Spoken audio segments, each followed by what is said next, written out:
So why did I have the conversation about truth with you? Fundamentally, if you remember that one conversation, it's going to stand you in good stead for everything you learn. And that's whether you're learning about concepts with regard to material matters, and so in other words, any physics or chemistry type concept. It's the same principle if you're learning about your soul, your emotions. It's the same principle if you're learning about beliefs. The method of learning is always the same. So if we can apply this method of learning in our future, fundamentally it means that we're not governed by the way the world generally would like to teach us. The way the world teaches you at the moment is very much along the lines of just dumb it down to a 12-year-old and present that.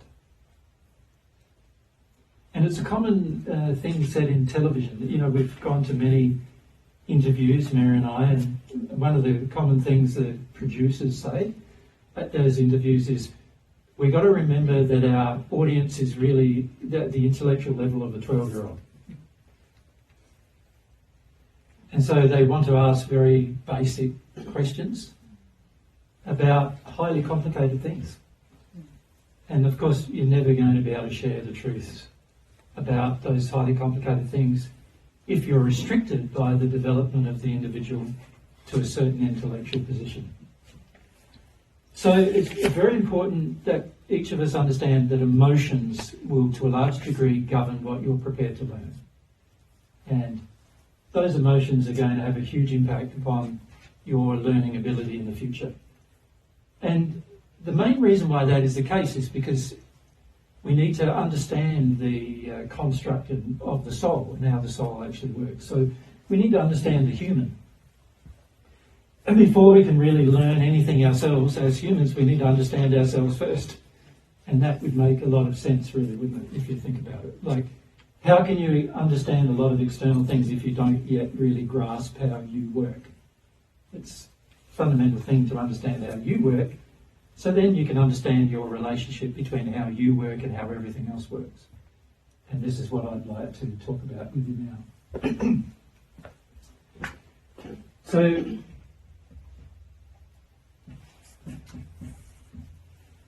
that very complicated thing called humans is what we're discussing next. And I probably want to break it into two aspects. The first aspect that I'd like to break into is sort of how the human has been designed in terms of the actual physical design of the human. So we're going to look at design. And the other thing we're going to look at is how the human functions. So there's a sort of, it's the aspect of the design. So if you think about a thing like a whiteboard marker, it has a design. We can describe the design in a certain way. In the case of this marker, you know it's got two parts, so that's a part of its design, right?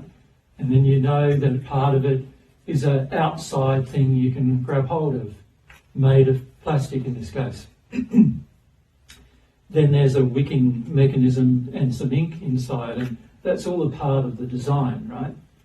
So that's not how it functions in the sense of how it's used, but it's more about the basic principles of its design. You can see how it's designed is also related to how it's used. Like, it wasn't made as a great big square, because if it was made as a great big square, it'd be very hard for me to grab the square. You'd have to sort of grab it somehow like that, wouldn't you? And then somehow write like that, which you wouldn't have a lot of control over. So there's a reason why it's been manufactured the way it has, and that is about how it's used. And it's a very much the same principle with the human soul. How you're designed is very much about also, it would lead to, about how you can use yourself. Now, not in a sexual manner or anything like that. I'm just talking about how the soul itself is used in terms of how it integrates with the rest of the creation, is very much related to its design. But you do have your design, and then you've got the function. So, and the two things are obviously related, but you can sort of deal with them as separate things. So let's look firstly at how the soul's designed. The soul itself is an entity. So I'll just draw it like a ball, like an entity. And it itself has been designed with specific limitations. It's limited to being human, firstly. So there's no God in the soul. It's just a human soul, a creation of God, but a human soul unique in its design. In other words, there's no other being in the universe that I've seen. Of course, there's parts of the universe I have not seen, so I can't tell you what's there. All I can do is tell you what I've seen. But in the universe I've seen, I've never seen like an alien soul. Like there's only ever like the human soul, the same soul that you have. It does exist on other planets, but they're all the same design. Right? And if you think about it, you can sort of see why that would be the case, because if God made a perfect design, why would he change it? Makes sense, doesn't it? You make a perfect design, you're not going to change it. You'd only change it if you made a mistake. So the fundamental design of the human soul is the same wherever you go, like in the universe. And in every place where there's a similar sort of process of living that we will go through in a minute, every place that has that process of living, it is the soul that's governed by that process of living, and the souls are the same. The soul is duplex in its nature, in the sense that it's sexually duplex.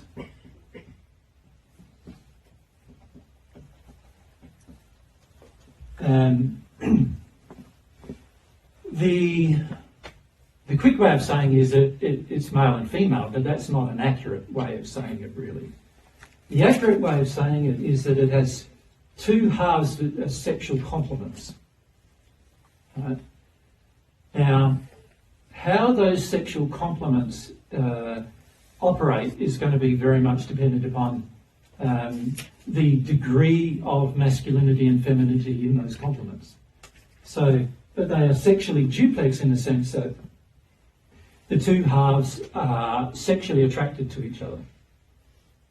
They are joined to each other through sexual connections. So you could call it a sexual duplex, the soul. Now, many times in the past, what I've done is, written it for expedience sake as feminine and masculine, or masculine and feminine qualities in these two halves, but it's not an accurate way to say it really, because at the end of the day, there are sometimes the soul will split into two male bodies, and sometimes the soul will split into two female bodies, and there's a reason for that. But they are still sexually duplex, and they're still sexually attracted to each other. And so fundamentally, you could say each soul has been created unique.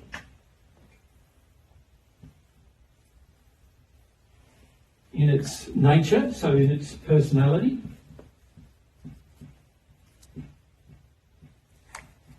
Or you could call it its nature. It has an inbuilt personality, which is undeveloped at this point, but has a tendency towards development in a certain way. And it also has what you would classify as instinctual and instinct.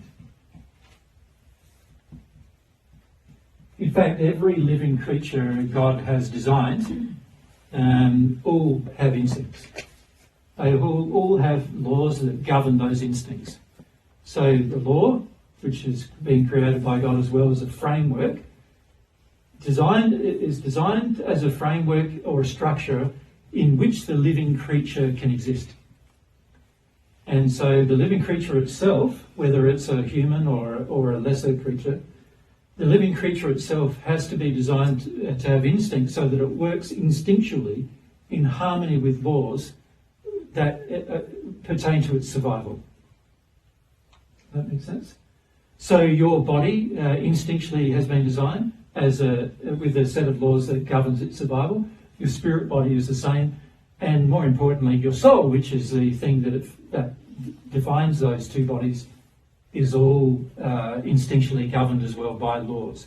So when I say instinctually, what I mean by that is that there are things you don't have to do and you don't have to know about, but your soul will operate a certain way based upon the instinct that it has.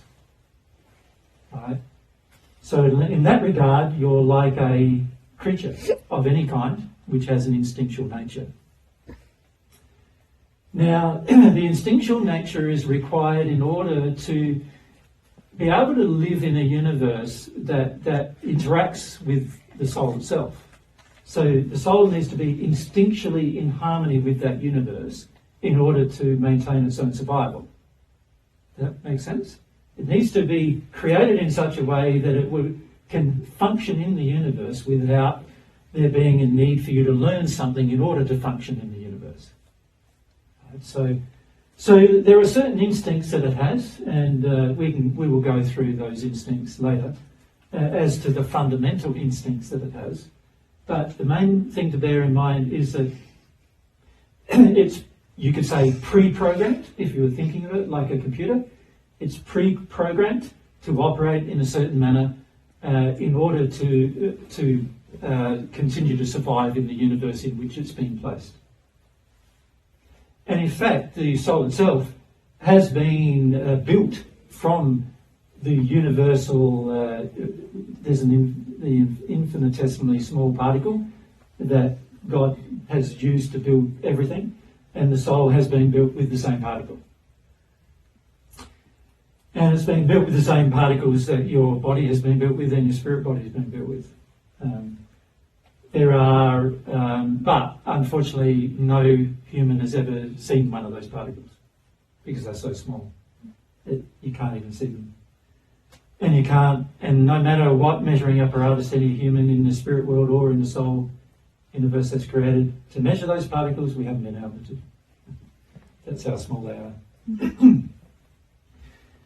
Basically, the instinct of the soul is there so that the soul can operate or interoperate, you could say, with the universe in which it's been placed.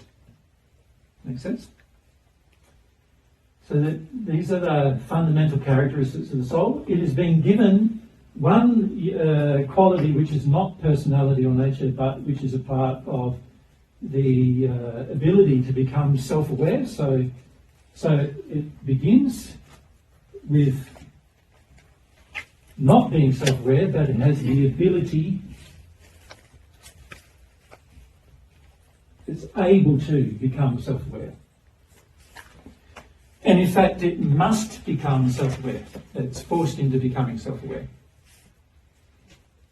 And the process that it forces it to become self-aware is the process of incarnation. Now, incarnation is just a fancy word given to the process of the soul joining to something else in order to experience the universe. And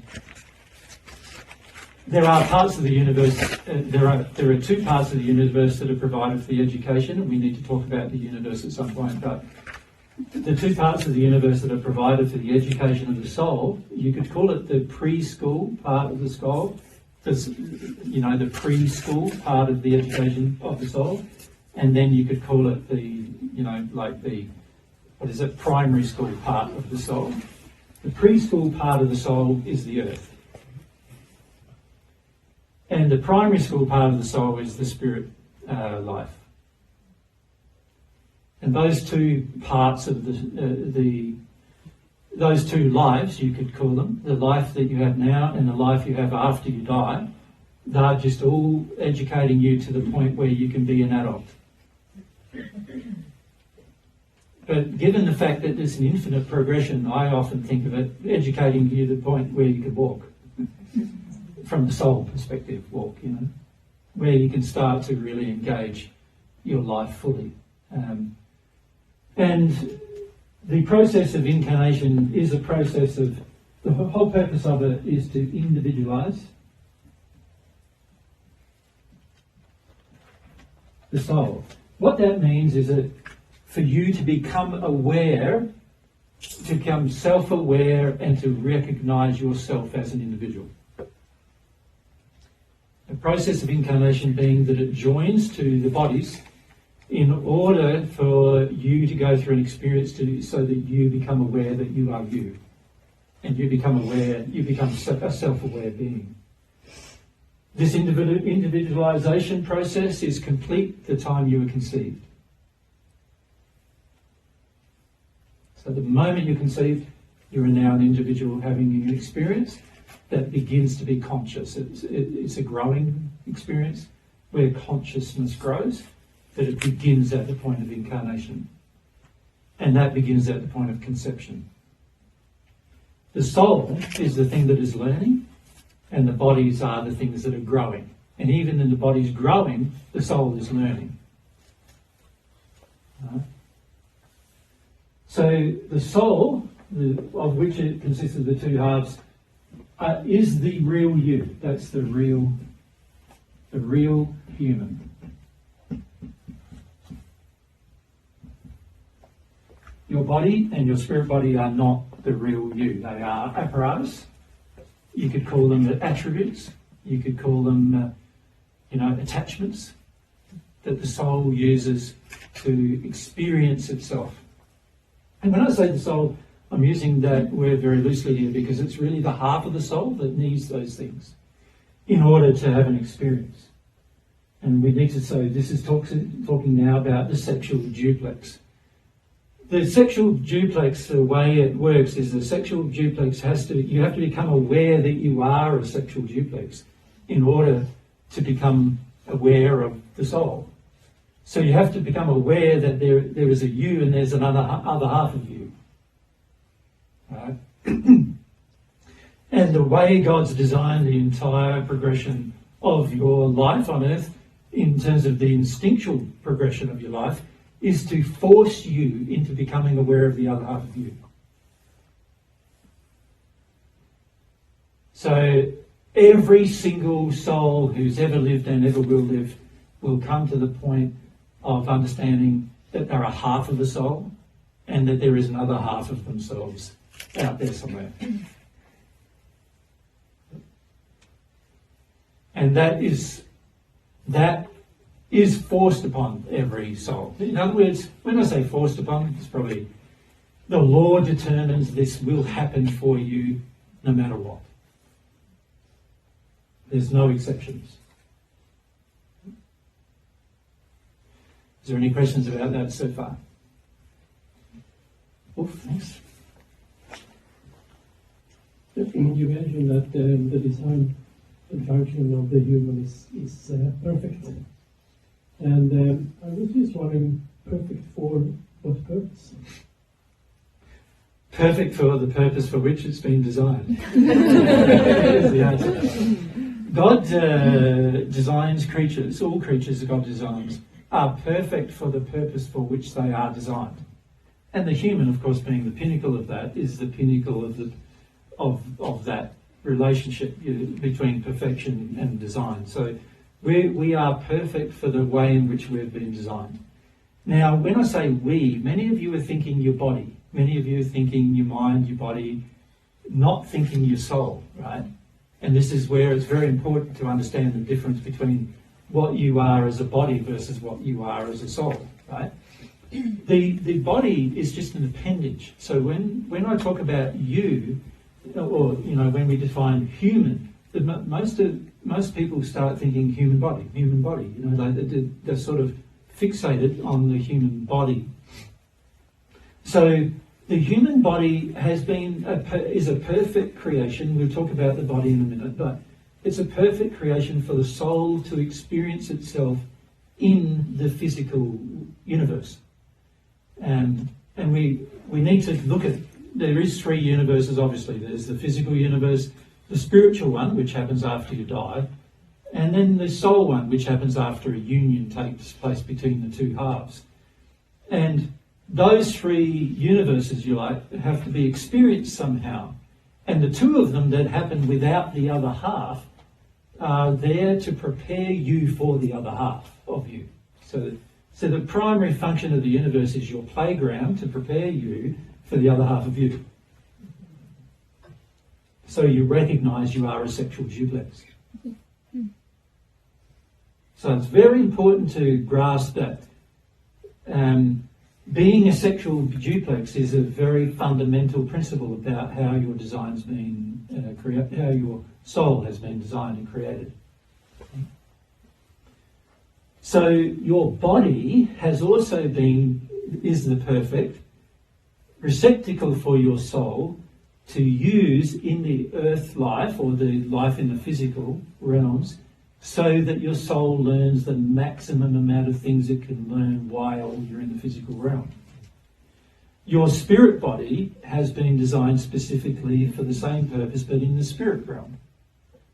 And we'll talk about the two bodies in a minute, but it's very important to see that the soul itself is the thing being educated, not your bodies. The soul is learning how to use those bodies, but it's only learning to use those bodies in order for the soul's development to continue. There'll be a point in your future where you don't need them anymore to continue the development of your soul. And many of you are so attached to your bodies, you're thinking that that's going to be a major disaster, that you don't have them anymore. But actually, the higher you progress in your development, the more you realise your bodies are a limitation. So your soul has been designed with a design limit of being human. So I must say that. It is human limited. It's like speed limited. Human limited. You will never be divine and never can come to divine without receiving a part of the divine. You have to receive a part of God in order to do that. Other than that, you are human limited. There's always going to be a limitation. But bearing that in mind, the soul is still two halves, still a duplex, still a sexual duplex. The design is the same. It's just how to go about actually fully actualizing the design. Well, that depends upon what you receive from God to do that. But the design itself is human limited, so that means without God, we can progress to the perfect natural man. In other words, being perfect per our human design at the soul level, we can progress to that point, but you can't progress beyond it. There's no everlasting or infinite progress for a soul who has not received a part of the infinite. The infinite, there is only one thing infinite, and that is God. Nothing else is infinite. The universe is not infinite, and the human is not infinite. But God designed the human soul with a special quality, and that is to receive a part of the infinite. It's the only creation of God that is the capability of doing such a thing. Now, of course, there's laws that govern how the soul receives a part of the infinite. And a couple of weeks ago, remember, we talked about receiving part of the infinite when we talked about a relationship with God.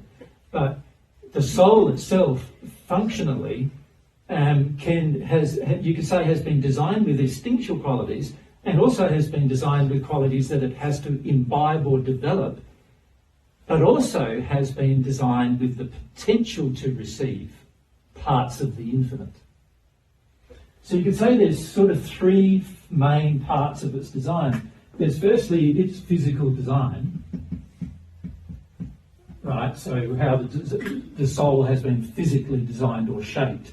And a part of its physical design is the sexual duplex nature of the soul. A part of it's been designed with personality and instinct and all these things. And the ability to become self-aware is not a part of the physical design, it's a part of its learning. You could say it's a part of its education. Or another way of saying it is it's saying there's a part of you that is instinctual, a part of your design, and you've got no choice about that. And then there's a part of your design that's to do with your education, and you have every choice about that. There are the things you can choose. And your will, which is a part of one of the things I should write here, your will, your free will has been given free will. Free will meaning that it's able to use its will independent of every other creature, including independent of the Creator. So it's the only creature of God, the only creation of God, that is able to use its will independently of God. All other creatures use their wills, if they have any at all, completely dependently upon God's laws and processes. The human has the ability to break the law, or attempt to, is a better way of saying it, because there's no such thing as actually breaking it. All you can do is attempt it. But you have the will, you have the ability to do that if you wish. Right? So, being such, you can see that there is a part of the soul that is sort of inside of you, and then there's a part of the soul in your education that you develop. And then there's another part of your soul which is the potential. The potential to exceed the human limits is also being designed in the soul. So we have the design of the soul, the instinctual design of the soul that determines how the soul functions. Then we have the parts of your soul that you develop, that you have control over. You have full say over what happens. And then there's the part of the soul that is that is potential. Now, if we look at these three parts, you have no control over that. The design is the design. You can't change that design. There's nothing you can do to make yourself different to how the soul's been designed. You can change that. In other words, you can determine how the soul's going to progress, how it's going to develop. You can control that. You can't control that.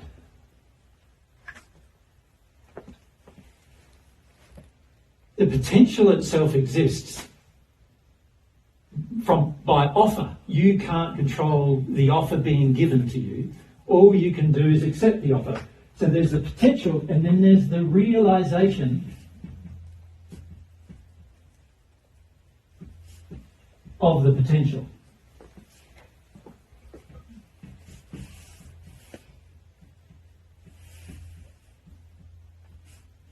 And you control that.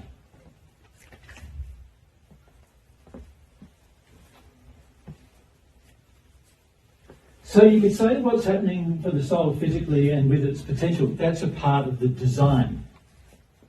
Now, by design, the education and the realization of other potentials are also imbued to the soul, but you control what happens with them.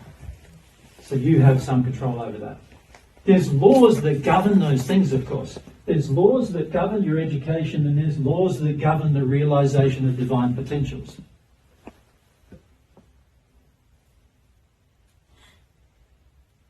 But the potential itself for you to become divine, that's an offer.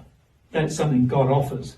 You have no control of when God offers it, and you have no control over when God removes it.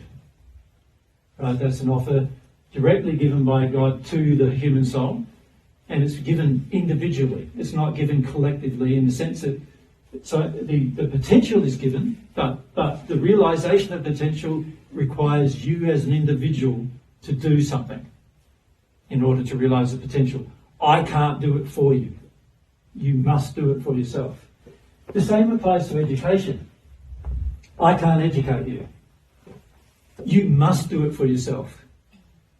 Now, you can attend an education thing like this presentation is an education, but whether you get educated from this event is completely under your control.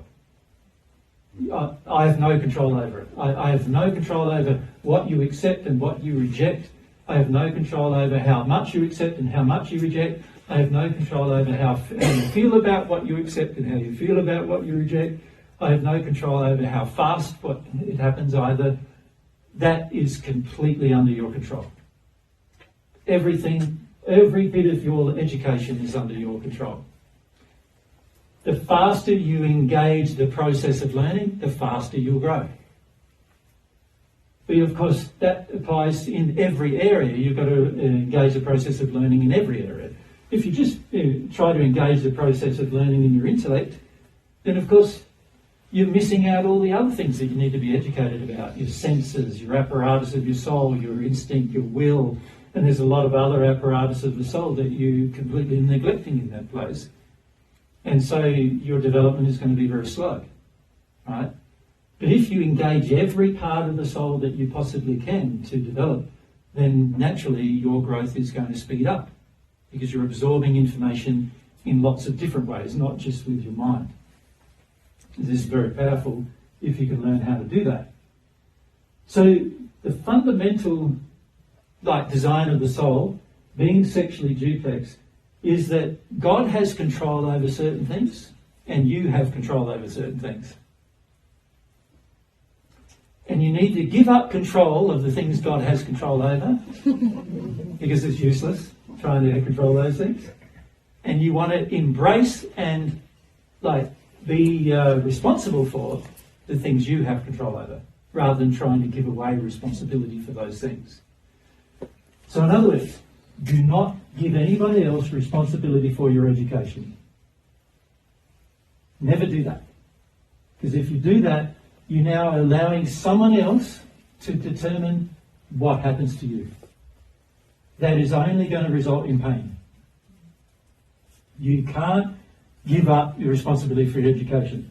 And if you see there is a potential, you're the one who has to embrace that potential. Nobody else can do it for you. There's not going to be any Messiah who comes along into your life and does it for you. You are going to have to do that. You're going to have to embrace the potential if you want it. That's a decision you're going to have to make. So this applies to the sexual duplex soul I'm saying here too. So remember, you're one half of that. So you can see straight away that means you need to embrace your half of that, but also hope and pray and also encourage whenever you meet the other half to help them do the same thing so that you can become one, conscious of yourself being one, right? Which is what you actually are, but just not conscious of. Right? Are there any questions about that?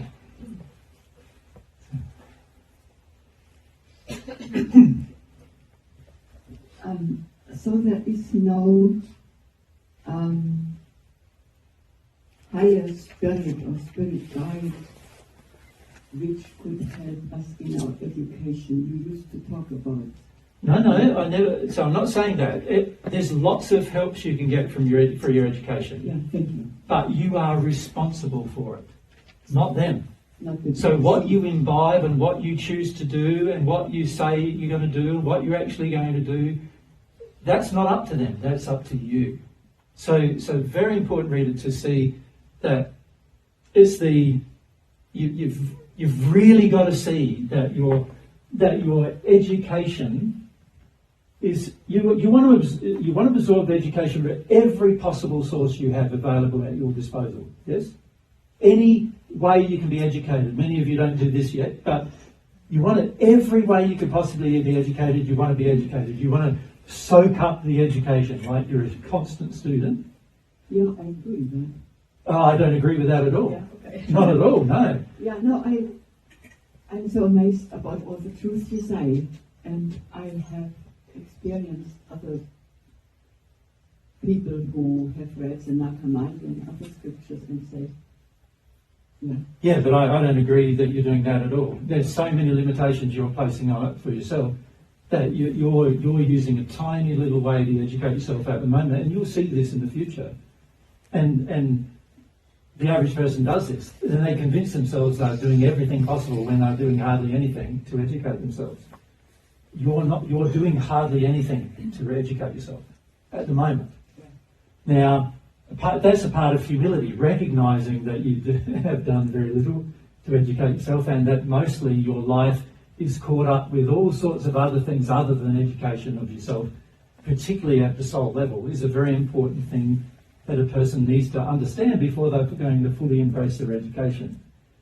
But that being said, there's all sorts of sources from which you can get an education, including spirit sources, of which your guide and your guardian are some of those sources, but none of them are the pinnacle of the sources. God is.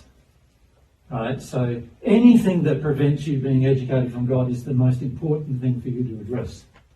Right? So, yep.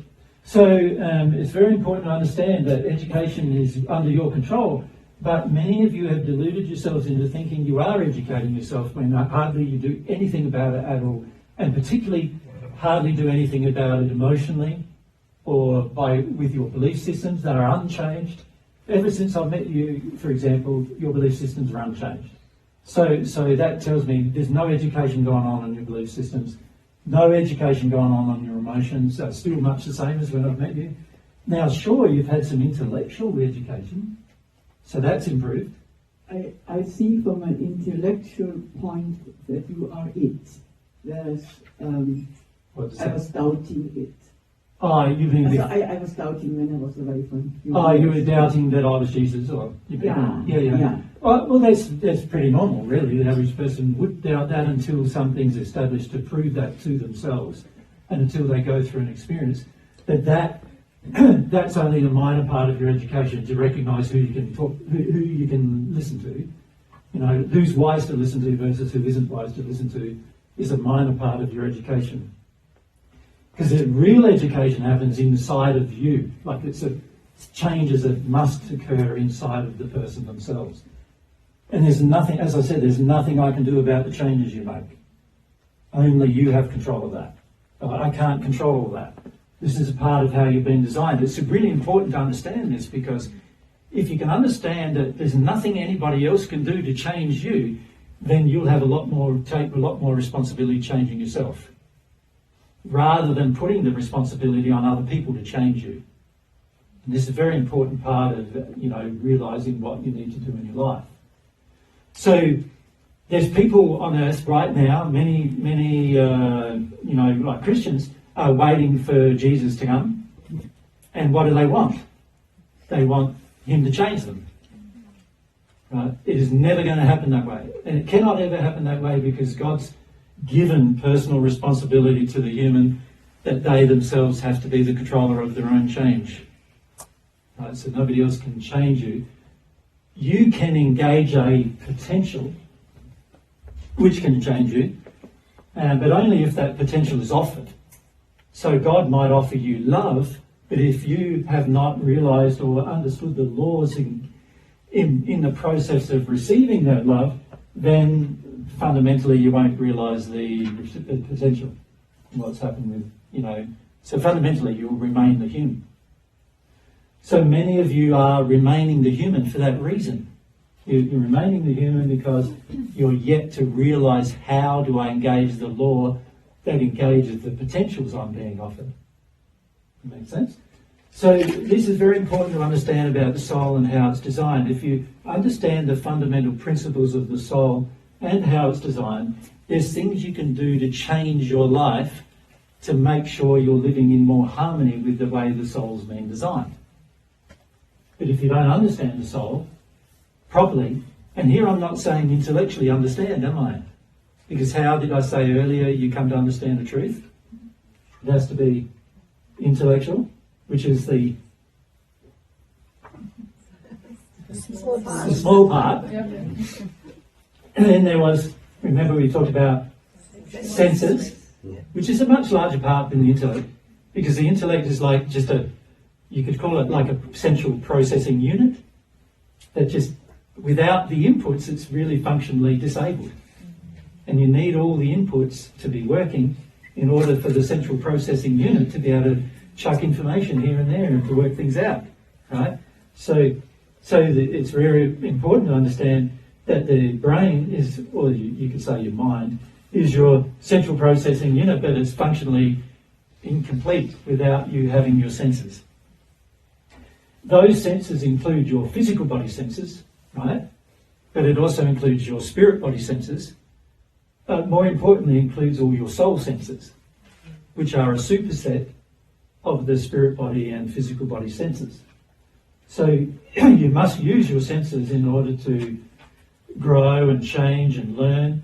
And in fact, using your senses is far more important than using your mind. And in fact, because of that, you learn faster using your senses than you do using your mind. So an example of that, let's say I'm a tennis player. I've got a ball coming at me, at about 150 kilometres an hour or thereabouts, right? If there's a powerful server on the other end of that ball, and with a racket, I've got a ball, I've got a very short court that I'm covering, about the size of this room is probably my half of the court, right? So I've got a court that I'm covering, and I'm in my logical mind, I could calculate every single angle, measure it, and so the ball's coming at me, and I get out a tape measure, and I go, what's that, and where's the ball now? It's gone even before I got out the tape measure, right? Now, the fact is that if you're in your soul, and this is a well-known fact if you're a tennis player, if you're in your soul, you can calculate all of those things, and also at the same time have a will to hit it back in a certain way for the other person not to forget it, not to get to the ball. You can do all of that in less than it takes to think all of what I've just said. Why? It's because the mind is not involved when you're playing tennis. That's why. It's not even there. It's all feelings, actuating muscles, pushing you, thought, desires, all that kind of stuff is what's controlling you playing tennis. This is why a lot of people like sport, right? Because they get out of their mind when they're playing. They're completely out of their mind. There's a lot of guys I know in Australian rules footy. They will literally run the equivalent of a marathon every single game. But if you ask them to run a marathon, they'd be absolutely bored, and they'd probably not make the distance, right? Because there's something else controlling their body when they're playing the game. There's all this passion, desire, all involved, and it pushes you way beyond what your mind can push you, right? And this is a well-known principle in sport. There are certain things you need to do to improve how your body works and so forth by strengthening it and conditioning it and so forth. But there's this undefined thing called talent, right? Which is fundamentally how the person is connected to their soul when they play. And that determines the outcome of every single thing they do on the field. Now, your mind is capable of the measurements, capable of the adjustment, capable of all that, but the time your mind gets engaged, the whole thing's going to be behind you. Right? And this is the limitation of the mind. The soul has a mind, but it's not like you're thinking. The soul's mind is emotion.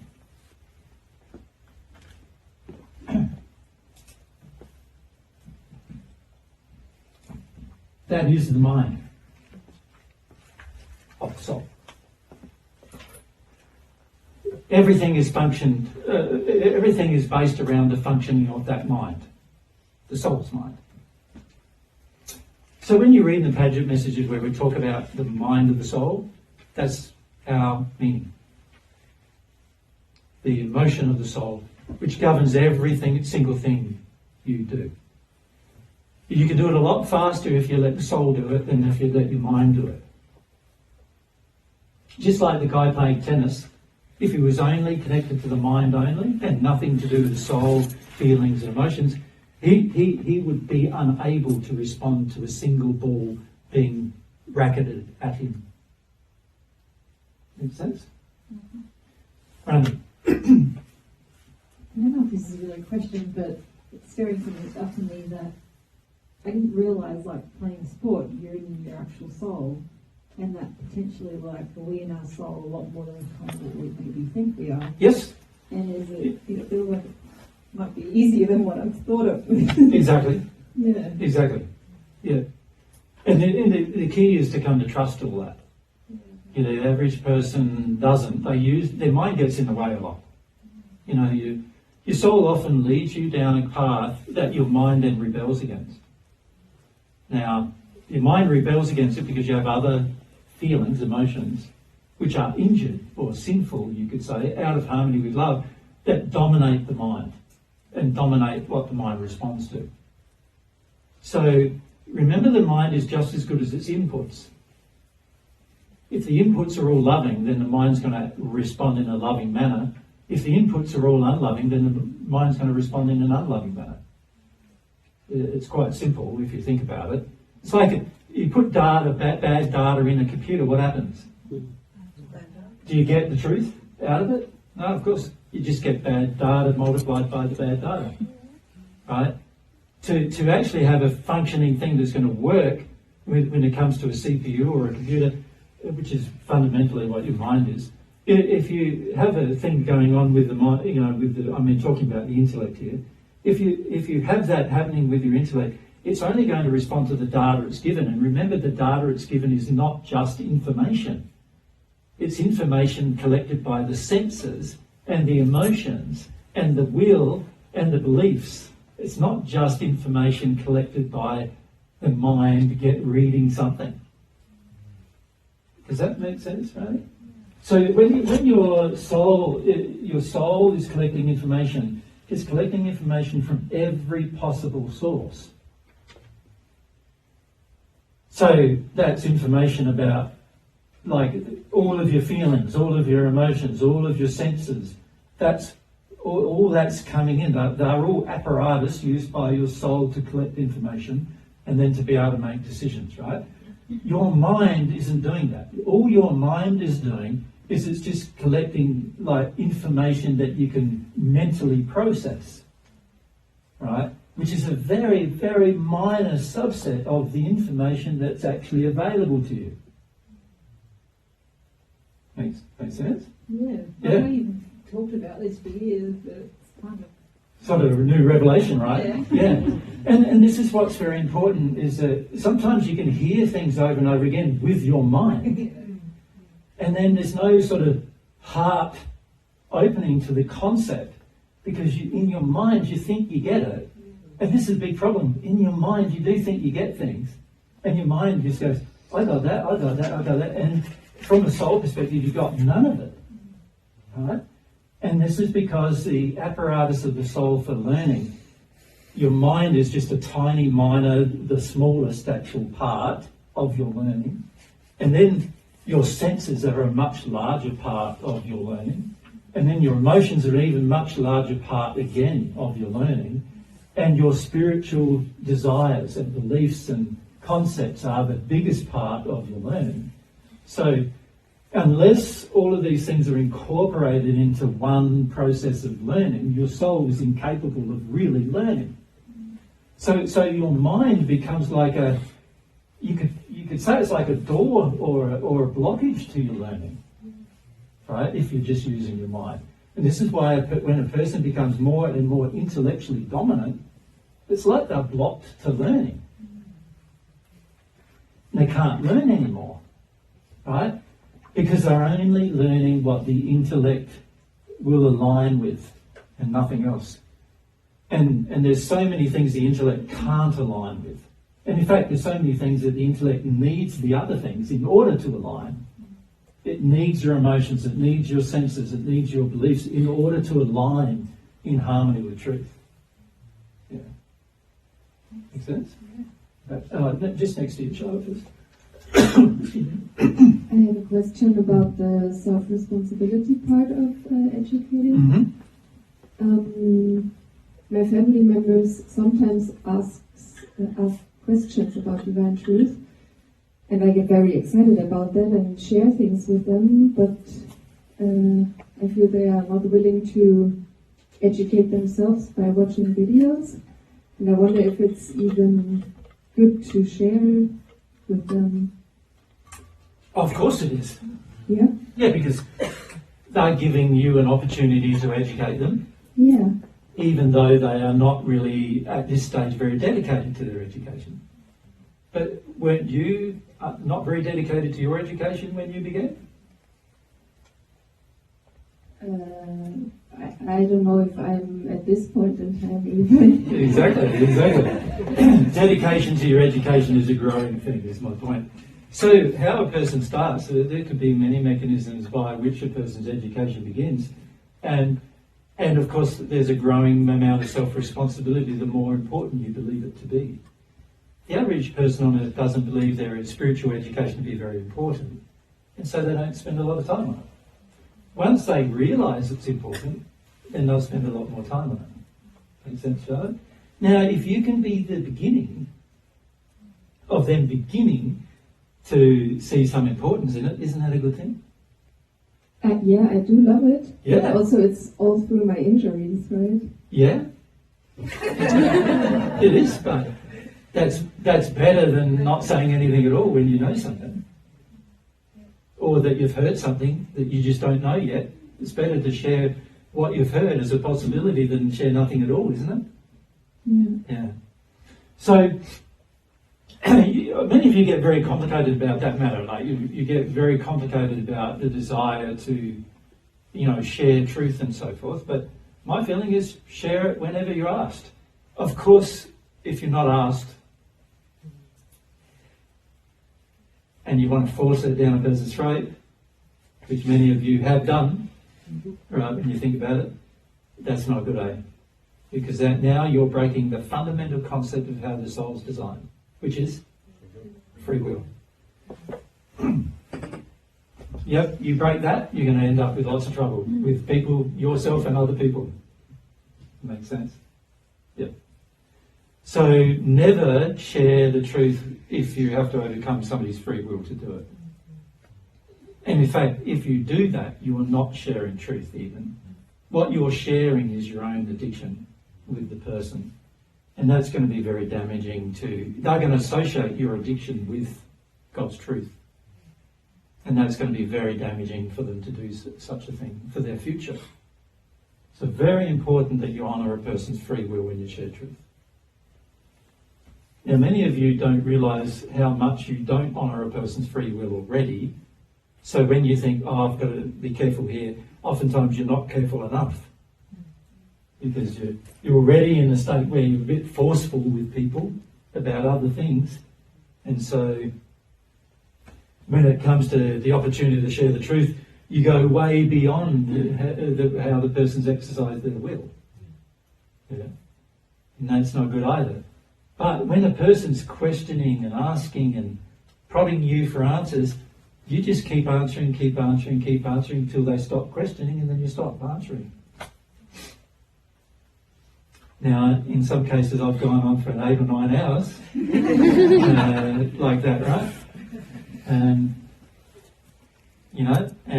that's how it is when a person desires the truth. Why not give them the opportunity to hear it, if you know it? Yeah. But of course, it does mean that you've got to be responsible for whether you know it or not.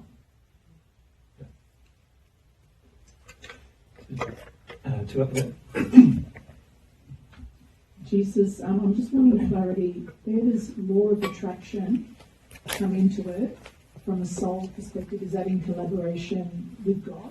Like if I'm attracting, say, an accident, how does that work with...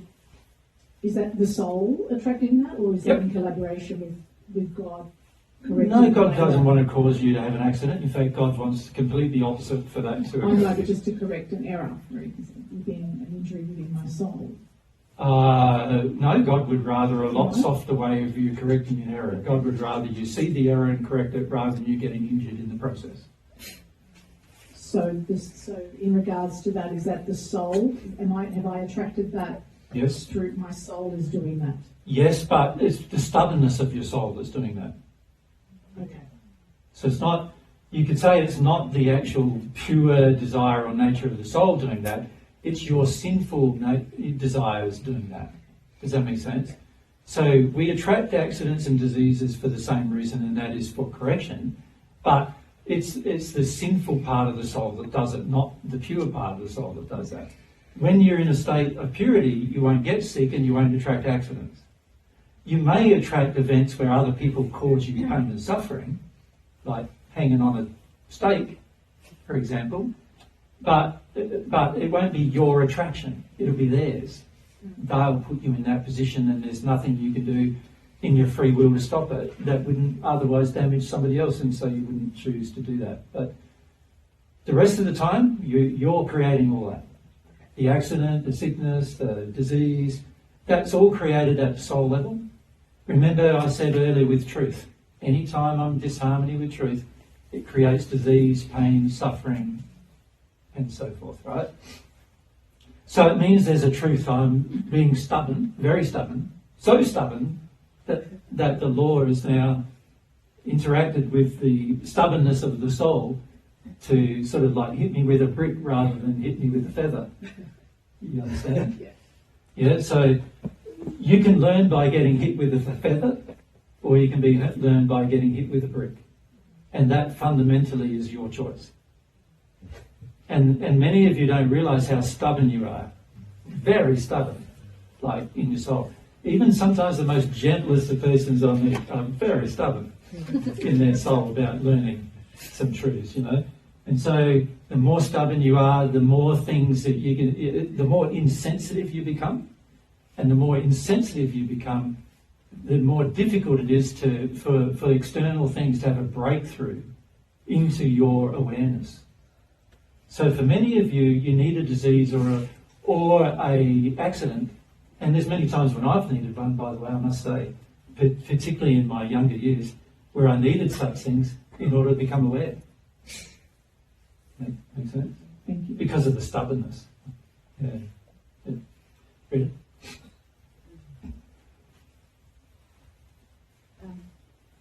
So before you talked about that a very wide education we should seek, and so it's only valuable, a very wide education, as long as we educate the soul, and we educate the soul by allowing to be triggered, and I am triggered by saying yes when my mind says no, and I say yes, and then I'm likely to get triggered. And yeah. So what's your question, is that Rita? correct? What's your question, mate? Is that correct? My question is that correct, or am I not correct at all? Well, no, you're partially correct. If you make a choice to engage things that are being offered to you through events, because there are obviously things that happen in our life that come into our life. If you make a choice to engage the process, whatever that process is, of course, there are two types of things you can engage. You can engage things that are loving, or you can engage things that are unloving. Now, you have the choice to engage either of those two things. Both of them are being offered. Yeah, I mean, for example, I thought, no, I'm not going today. I'm not going today because I get just triggered and feedback, and I don't want to hear that. You mean coming here, you mean? Come here today. Yeah. And I thought, no, I go. I go. I say yes and not no. Yeah, well, that's true, but if you come with the attitude you're currently in, which is very stubborn still, then there won't be a benefit to coming. Can you see? So you can. The reality is you can choose through the use of your will to confront what you believe is a learning situation. You can. What you learn from it is very much going to be dependent upon the attitude in which you come at it, and what you're trying to prevent in terms of what you have inside of yourself out of harmony with love and truth versus what you have inside of yourself that is in harmony with love and truth. So what you engage is very much going to be dependent upon the choice you're making at the moment. So it's a good choice to come to a learning event, whatever that learning event is. It's a good choice to go to it. But the choices you make while you're there are just as now important, aren't they? Now you're there, now what choices are you going to make? So what I see for you many times is you make the choice to go to the learning event, but when you're there, you don't make the choice to be open and learn. And I can't grasp what you say. I can't understand that. I'm not open to learn. That's right. Yeah. Yep. And so it's good that you're there, soaked in the atmosphere of learning, if you like. You know, that's a good thing. But what is not good is that the attitude inside doesn't change. Because if the attitude doesn't change, you can put yourself in an environment of learning but still not learning the thing. And then coming back to her question, is it then that I attract accidents to get me into emotions or not? Well, the thing about accidents is, remember, it's related to the stubbornness. So it's related to how stubborn we are about learning in an easier manner. So it's the same with disease. We're often very stubborn about learning the little, like the nuances of life. We're very stubborn about learning about love or truth or humility or faith, which are the most important things to learn, but they're also in this world the thing that's less presented to us. And so we become very stubborn about learning about those things. And so what generally happens is the more stubborn we become, the more intense the event we need to attract in order to help us learn, right? So for many people even, they attract the death to help them learn. Like, because they wouldn't otherwise have learnt it on earth at all, and it's only by passing that they begin to learn it. Right? So many people even go to that extreme where they're prepared to attract the death in order to learn. So the key really comes down to how stubborn I am about the learning process. And that's a lot about our personal arrogance, right? The more arrogant we become, which is more like fixed in our mindset and fixed in it, the arrogance is really a fixed emotional position where I don't want to go through emotions in order to learn. And so how arrogant we are will determine to a great extent how harsh our world around us becomes in order to help us learn. And this is a fundamental function of the soul. So you're right in saying that the law of attraction brings events, right? That is true. It's not your law, by the way, it's God's law, operating perfectly. But it's driven, the law has to respond more firmly, the more firmly you're out of harmony with it. So, and also the more firmly you're out of harmony with the law, it indicates the more firm you are in your stubbornness about accepting the principles of the law. So, and also the more insensitive you've become. So remember, we talked about the way the soul learns just earlier, and the soul learns through senses. And if I become more insensitive, and particularly emotionally insensitive, then of course I'm going to need a higher stimulus in order to respond. So that's a fundamental principle of the law governing how you learn. Make sense, Peter? So I don't want you to snaffle our whole conversation here, though. Are we asking about the soul? Or are we asking... See, now we're really talking about your emotions. And we have plenty of conversation about that in the past, yes? So I want to focus on the design of the soul, how it works, and understanding some fundamental principles about how it works. Make sense? Yep. Thank you. Thanks, Ulf. And then Isabella. Yeah, coming back to the tennis player, I found that really inspiring. Yeah. And I was just wondering, the reason why the soul is engaged, is that because the players are evoking their passion, their excitement, or is it just because the mind is not able to cope with that speed? Both. Firstly, the player is playing the game because they love the game. Yeah. It brings them joy, right? So for any player of any sport to start that sport had to have brought them some kind of joy. Once they engage that joy and they become good at the thing, that brings them even more joy. Once they become an expert at the thing, that brings you even more joy. And the more joy you're experiencing, the more happiness you experience, the more driven you become to be good at it. And the more you learn the principles of the game, which is everything becomes natural. I don't have to calculate anything. I don't have to work it all out by my mind. I can just do it. And once you transist from you having to work something out in your mind versus now you just do it automatically, that's when the joy happens. Is that the same with a chess player, for instance? Yeah. Yeah, a lot of them are not even really using their mind. They've just got this natural, instinctual desire for it, right? The difference with chess is that there's hardly any engagement of all the senses. It's only one sense. So any game you play that only has one sense engaged is pretty pointless compared to the ones that have 20 senses engaged. You know what I mean? So if I was you, I'd rather play baseball than I would play chess, for example, because with baseball, there are calculations you're making. Eventually you're getting swing. There's all these body things that you're going through, and there's all this connection you're going through as well. And there's the joy of once you succeed. See, the average person doesn't persist as long as the success comes. And what I mean by the success, I don't mean the success in the game, I mean the success of the emotion, the fulfillment of the emotion.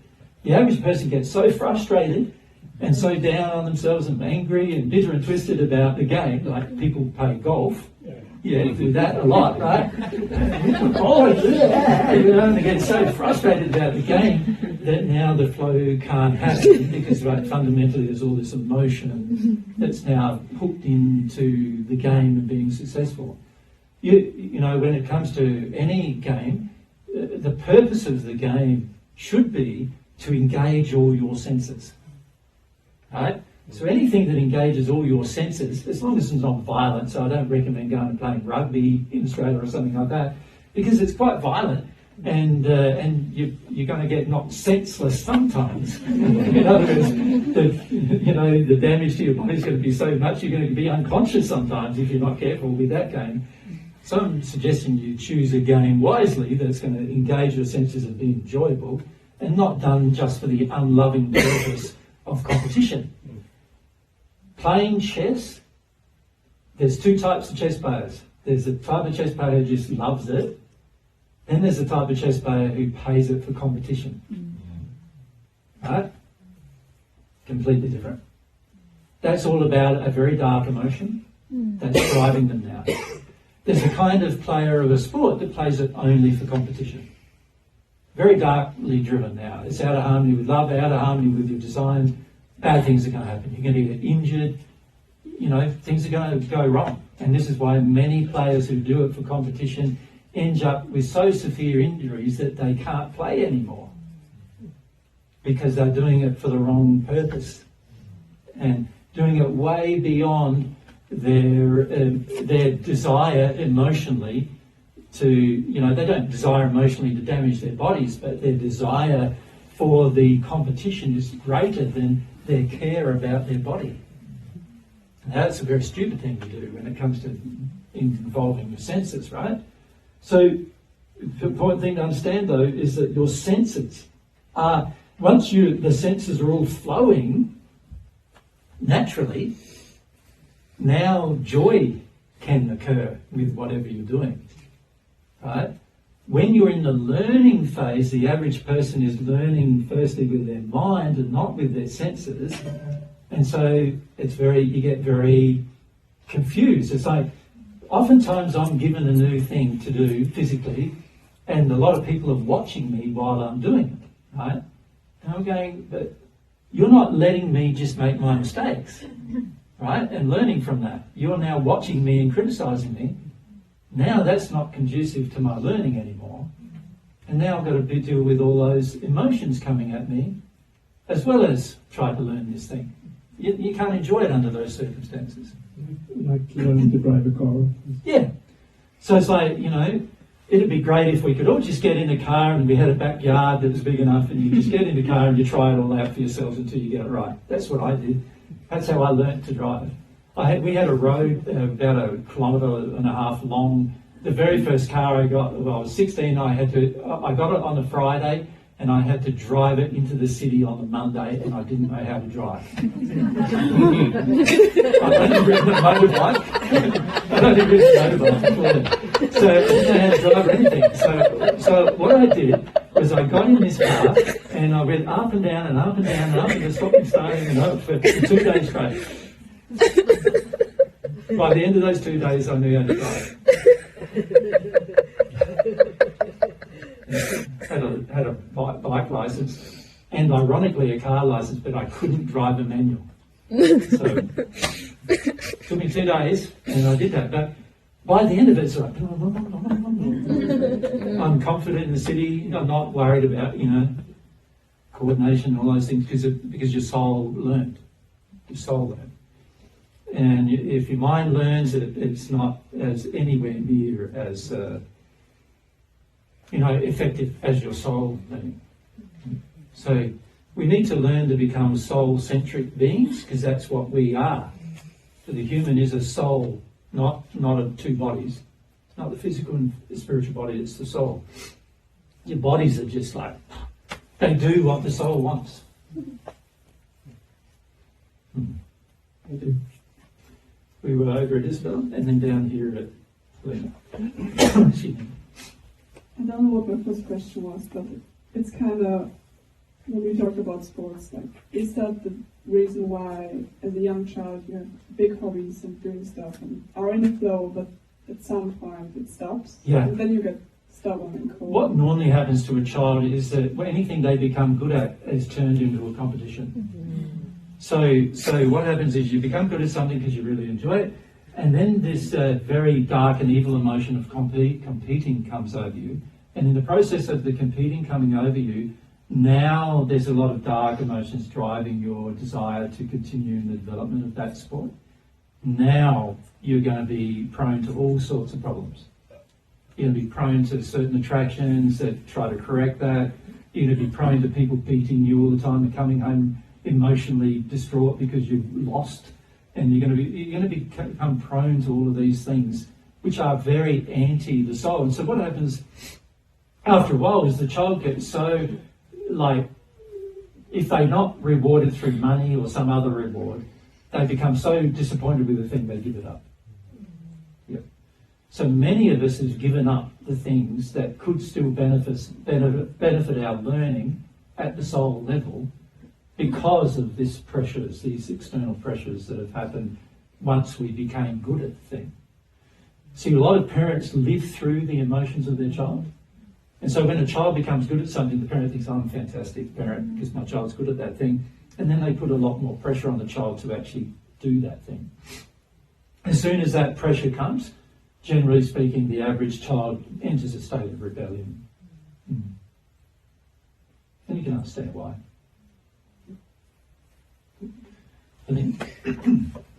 So is it pretty important to be relaxed to connect to your soul? It's important to be relaxed in every learning, in all learning.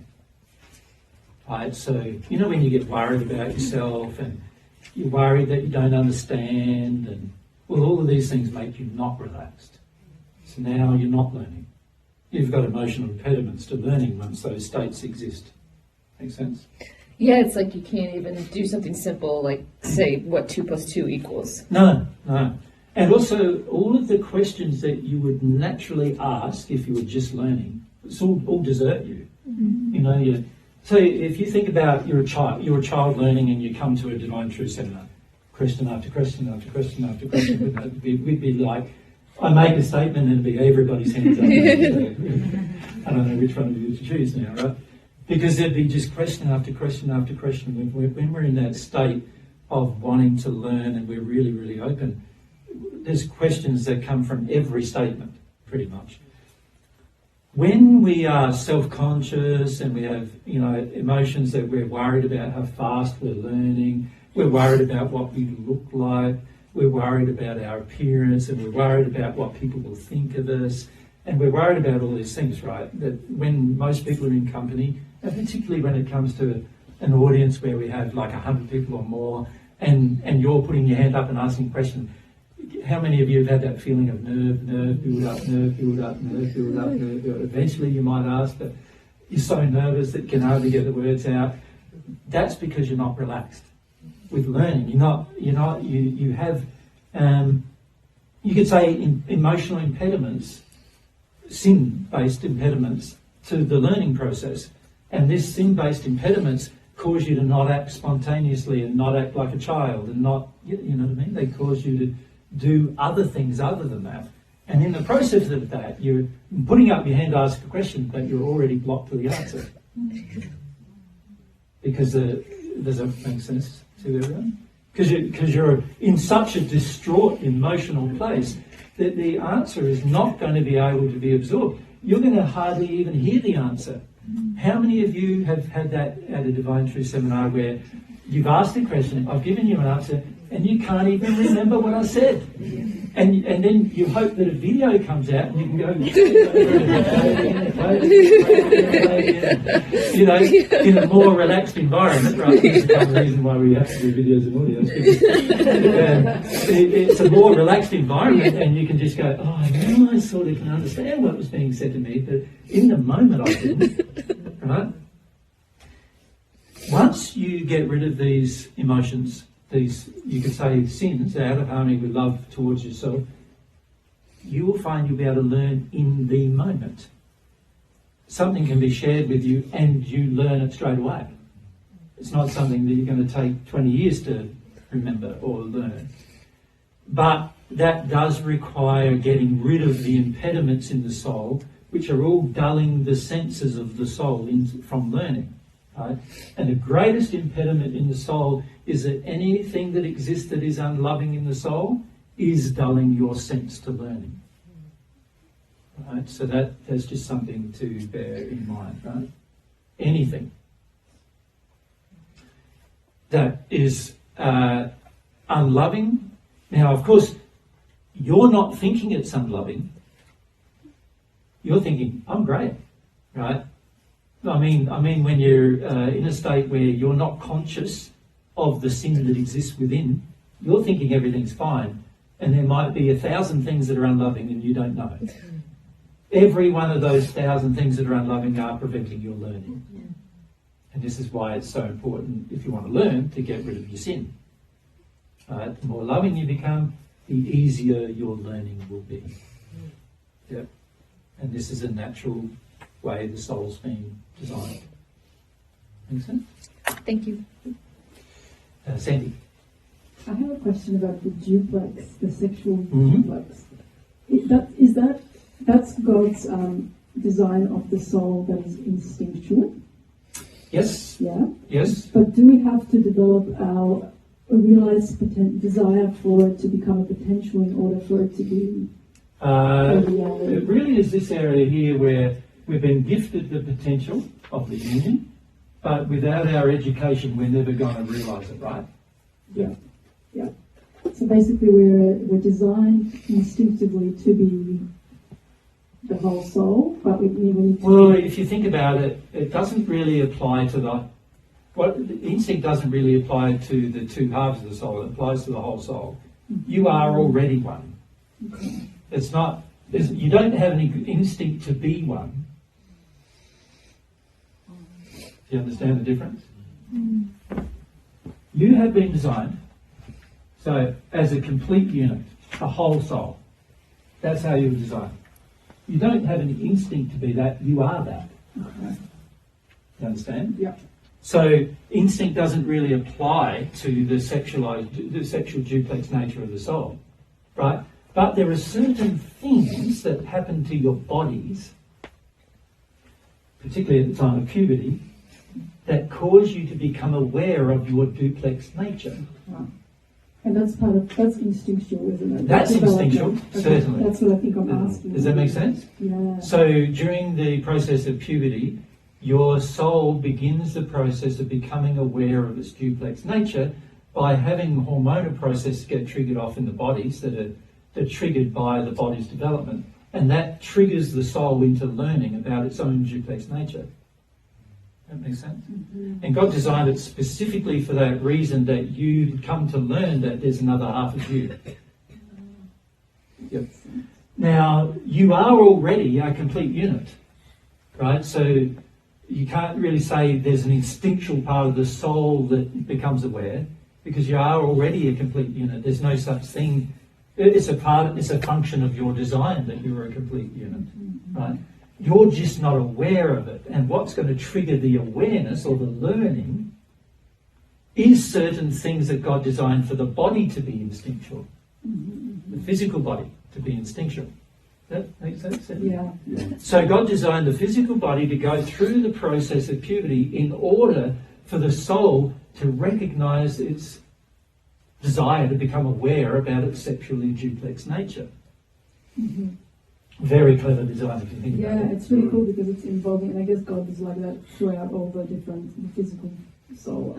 But I love the connections that are made. Like you think, okay, my body's doing this, so therefore that's teaching me something. Yes, Yeah. very important to understand that even the development of your body is in the process of teaching you, right?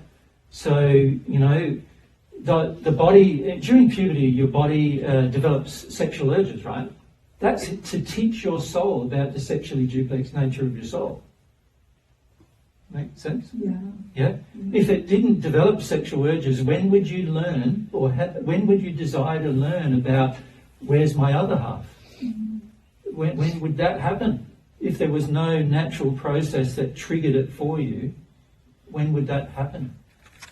It may never happen, right? But God's designed it so that for every single person who's ever lived and ever will live, there will be processes when they go through, either in the spirit body or on the earth body. Both bodies have hormonal systems, I suppose you would call it, that trigger these things to occur. It's far better to be in the raw state of the physical body learning these things, though, than it is to be in the spiritual body to learn them, because in the spiritual body they're more sort of refined in their feelings, and so some people were not very aware of them for many, many years, unfortunately. You know, people who've been aborted on earth or people who've been miscarried on earth often don't learn about the duplex nature of their soul until they've lived hundreds of years. Whereas on earth they would have learnt by the time they're 15 to 20. Does that make sense? And this is the impediment that certain things that we do on earth, such as abortion, you know, have on the development of the person who's been the person involved in that abortion, you know, in terms of the child, you know. Yeah. And then the potential and education comes in for us to, and that's spiritual and sexual in nature and emotional in nature, in order to recognise the sexual duplex.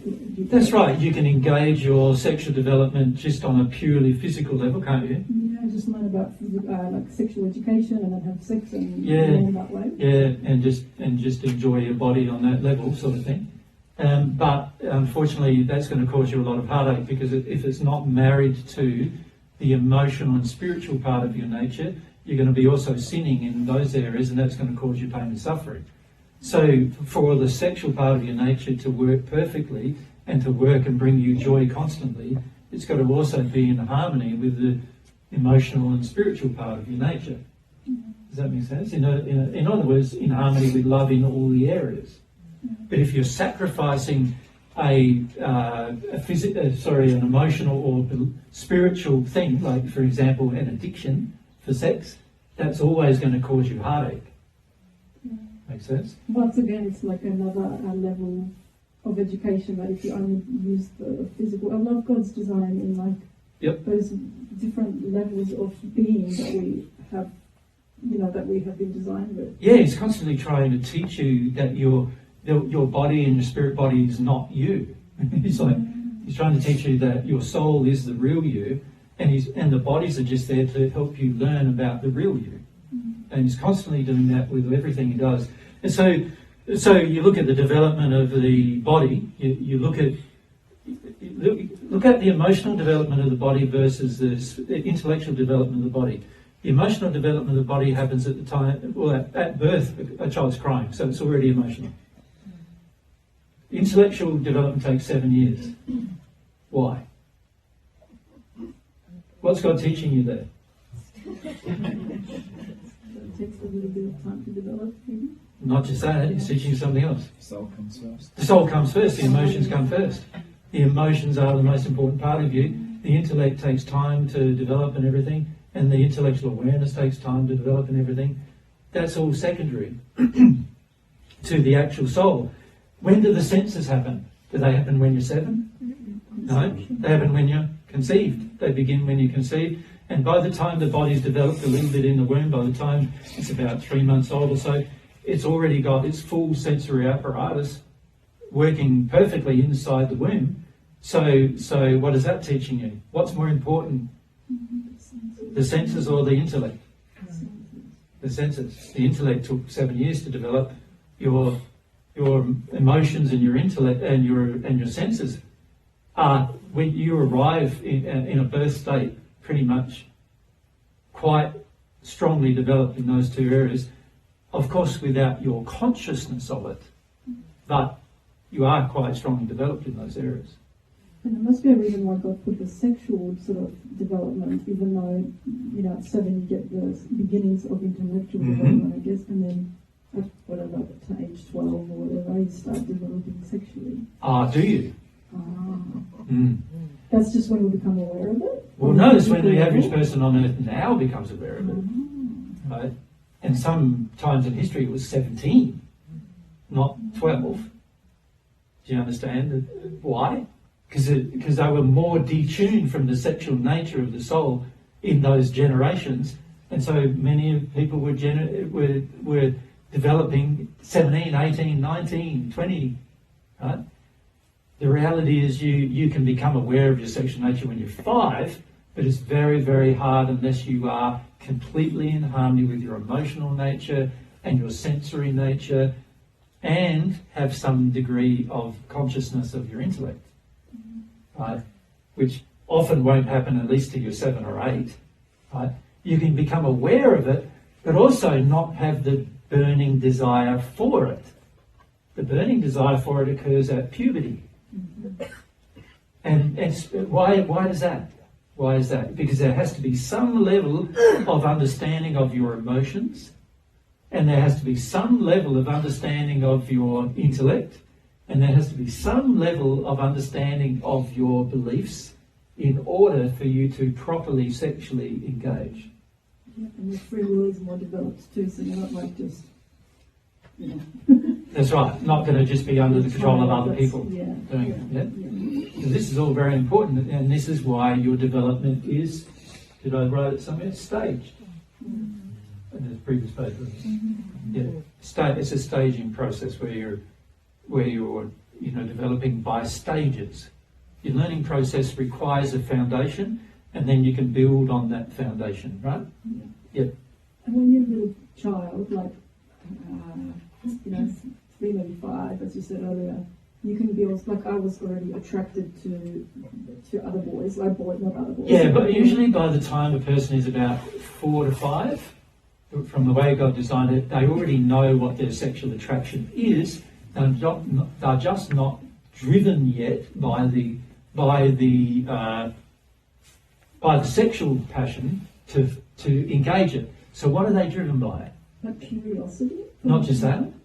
Friendship. And so what does that tell you about how you should find your soul? You develop a friendship, a relationship, like you recognize the before you have sex. You develop the other parts of the relationship first, because you get to know each other. Right? So God gave every soul, through the natural design, God gave every soul a period of time, from the time generally they're about 4 or 5 years of age, right through to puberty, where they could become a friend to their other half. Does that make sense? Yeah. And become like best friends. Does that make sense? And then by the time puberty is triggered, now there's also a sexual passion in it. You follow? Not the other way around. So what does that tell you about how you should learn about the other half? It tells you need to develop a friendship. Stages. Stages, right? It's exactly the way God's designed it. And if you think about the design, it's very, very clever. Because it's telling us everything about the way God intended it to happen. So God intended that you develop to some degree emotionally, sensorially, and you become aware intellectually that there are certain attractions you have, and that eventually you meet the other half of yourself and you feel bound to them through your friendship and through your affinity. And then over the course of that, that develops and strengthens over time, at least for 7 to 10 years, before you're sexually engaging with them, right, on a sexual level. This means that now you're very stable about your sexual attractions, rather than it just being anybody. You're very much focused on, it has to be with your soulmate, your best friend, makes sense? Yeah, it's really beautiful. Yeah, clever. Very clever design. So this is all a part of the design of the soul, yes? Good. Thank you. Okay. All right. We could spend years looking there, couldn't we? But we need to move on. But what I'm trying to explain to you here is, you can see once you start appreciating fully the design of the soul, you start realizing, what's been happening to me naturally is encouraging my development of the soul in a natural way. And as long as I'm not inhibiting that natural development some way or another, I'm going to benefit from that education. And the education is experiential, which is a very powerful way of educating. So it's one thing, it's like me talking about, earlier I talked about tennis. Who's played it? Okay, most of you played it. Did you like it? Yeah? Everyone liked it? There's no people who didn't like it. Yeah, okay, you're allowed to not like it, right? Okay. So but when you look at why you didn't like it, a lot of it will be about how you learned it, the environment in which you learned it, the pressure that was on you to learn, the laughing, the ridicule that happened when you didn't learn it, the embarrassment you felt, and all these other, it'll be a lot to do with the emotions, right, about it. And this is the trouble, is that what most of us don't realise is that we have a natural affinity towards doing a thing that draws us, and then there's all these other inhibitors, you could call them, things that are resisting our learning, that are to do with external things usually projected at us from our environment, oftentimes very emotional, and emotions are very powerful. And they have a very powerful effect on us. So if somebody's laughing at us, that will have a very powerful effect on you. If you're in a state where you're just innocently trying to do something and somebody's laughing at you, doing it with all this feeling of ridicule, that's gonna make it very difficult. It's a terrible learning environment now, right? And this is the problem, is that our soul is naturally being designed to learn, naturally designed to experience new things, but there's all these external emotional impediments that shut it all down. So by the time we become an adult, I'm worried about this person, I'm worried about that person, I'm worried about what they think of me, I'm worried about them laughing at me, I'm worried about them ridiculing at me, I'm worried about them getting angry at me.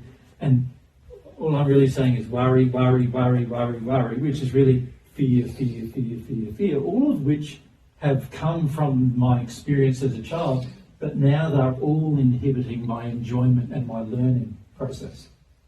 Right? And this has happened to most of us in our course of our life. So we become an adult and then we hear divine truth. So what do? We go, I've got to do this way, all that. I don't want anyone laughing at me. I don't want anybody ridiculing me. I don't want anybody to know, so I do it in secret. All of those inhibiting effects of my childhood that have resisted my process of learning in the past are now visited upon the very important thing that I could learn about my whole life, right? And all of that past is now visited on it, right? And you can see the danger of such thing, because the very thing that you need to know for your entire future is the very thing that everybody laughs about and ridicules. Right? Isabella? I really love my question from before. So my question is, so every soul can play every sport? Yep. Whether you want to or not, it doesn't matter. Because there are some sports, like I said, that are very dangerous to play. Very harsh on the body, very difficult. They ruin your body. Yeah. Why would you play them? I don't know. It doesn't make any sense, right? So it also is a reflection of our injuries, what we avoid to do. Or what you choose to do and you avoid. Both a reflection frequently of injuries. But the average person is not programmed to avoid anything. They're also not programmed to do anything. Right? We came to this earth in a completely uninhibited state, positively or negatively. We just came here to learn things. Whether you develop a desire to learn something or not is driven by two facts. One is whether you have a desire to do it and you want to do it for yourself. And the second is how many injuries you have about doing it. Right? And that's a lot about what other people have done. So let's say I'm really bad with like bowl games. Yeah. What's that? Well, that's right. What's that? Like, ball games are fantastic. What's wrong? Can you see you must have some emotional impediments to them, whatever they may be. And they would all have come generally in childhood, generally speaking. You know, so, you know, many people do have impediments to ball games and so they play chess. Do you know what I mean? They do what they're good at and they don't do what they think they're bad at. My suggestion is try everything. Of course, if it looks very dangerous, don't do it. Like if it's free climbing a cliff, don't do it. Because if you make one mistake, you're dead. It doesn't make any sense to me. That's a crazy thing to do. You know, so don't do it. Like extreme sports that mean you're going to end up with head injuries or broken back or whatever if something goes wrong. Don't do them. That's just really silly. But when I say extreme, I mean like skiing, like snow skiing. Well, you can do it extreme or you can do it relaxed. Okay. So do it relaxed. The extreme people are driven to for competitive reasons. Out of harmony with love, it's going to end up badly sooner or later to somebody. Right? Even if it's not me, it might be you who I'm competing with, right? Not good. But snow skiing, strapping some sticks on your leg, it potentially might break a leg, right? So take care while you're learning.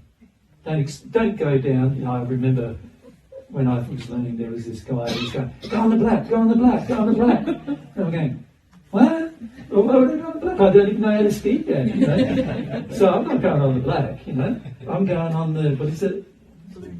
Green. Is it green? Blue. No, blue is the second one, I think. Green. Is it green? No, anyway, I go on the easiest thing first. How stupid would it be to be going on a harder thing or an intermediate thing if I'm just learning? You know? And it would also be wise for me to listen to my instructor if I've got one. So, you know, like I learned firstly how to stop myself, you know, at least I know how to brake now, you know, because that's going to be a problem otherwise.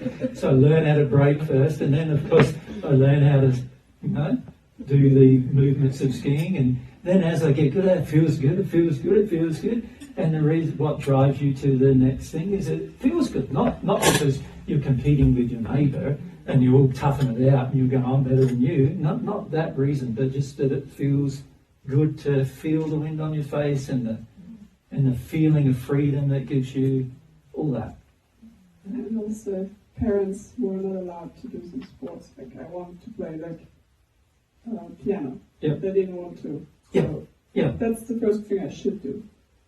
Well, yeah, like, you know, obviously not every parent can afford a piano, but they can afford a guitar probably. Oh yeah. You know, a lot of people can afford a guitar. And if they can't afford a guitar, a drum, whatever you call it, a drum, you know, they can afford at least a, you know, a thing to bash.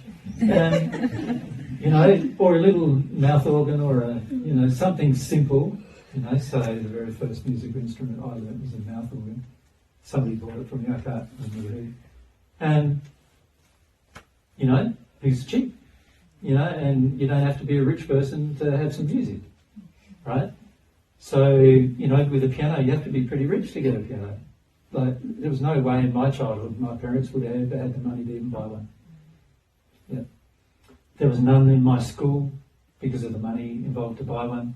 There was none in my family, and in my family, I remember once going to one family and they did have a piano, right? And it was like, my goodness me. It was one of those pianolas that, well, is that what it's called? Yeah.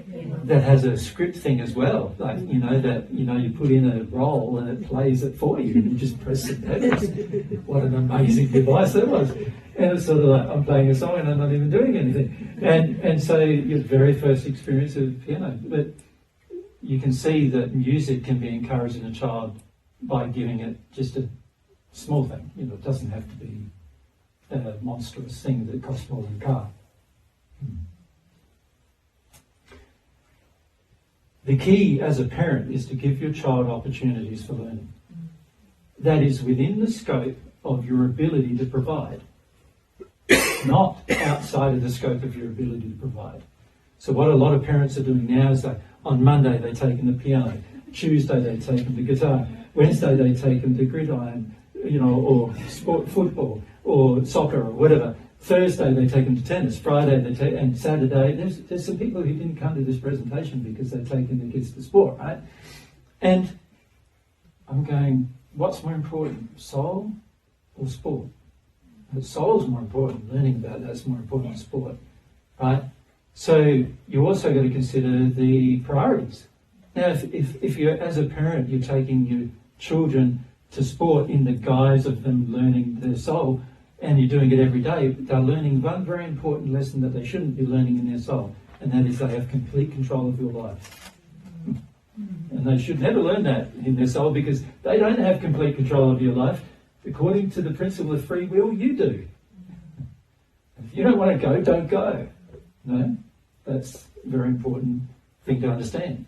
So you've got to be aware of what your child is learning in every area and what you're learning in every area, not just in the one area of physical sensation.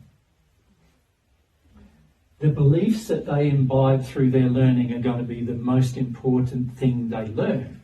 And if you're teaching them to have bad beliefs about love of people, then that's going to be the very worst effect in their life that anything else could have.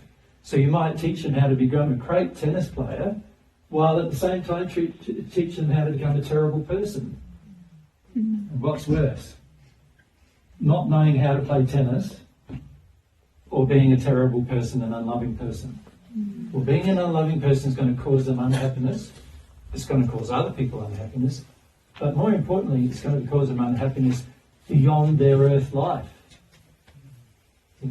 Way beyond when they could finish playing tennis, they're going to be unhappy because of what you taught them spiritually.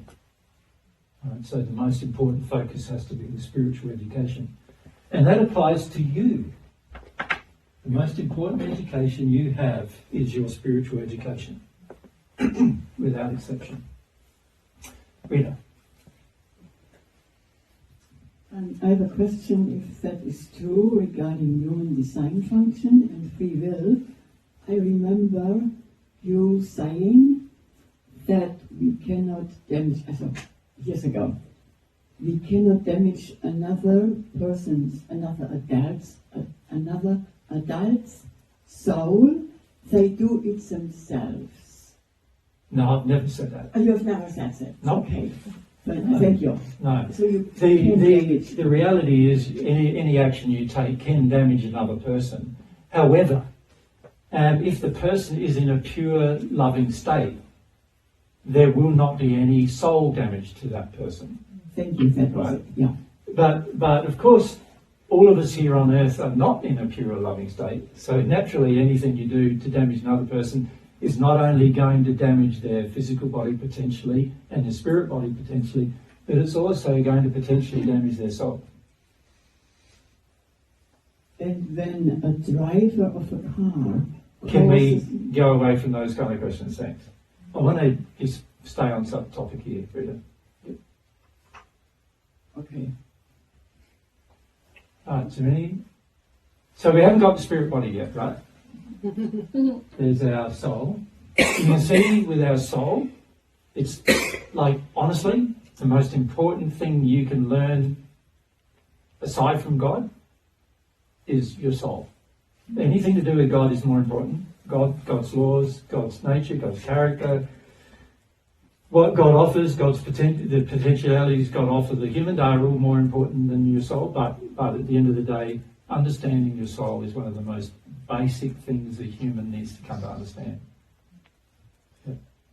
It's where a lot of your education is going to be. And interestingly, God's designed the reception of love to be experiential. So it's going to educate you about your soul, without a doubt. Receiving God's love educates you about your soul. So very important to understand that God has ways to educate you about your soul easily, and then there's, without God, you're going to have to find out a lot of things. And they initially will not be experiential, probably they'll be intellectual, and this is why people progressing in the natural love path often learn something intellectual first, and then they go through the experience of it afterwards. Right? Not because of the way God designed it to be, but because by the time they're injured, this is the way humans generally learn.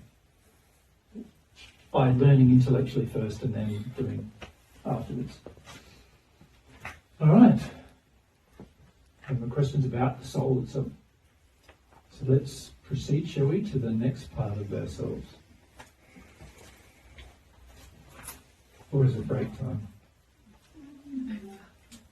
That can last another.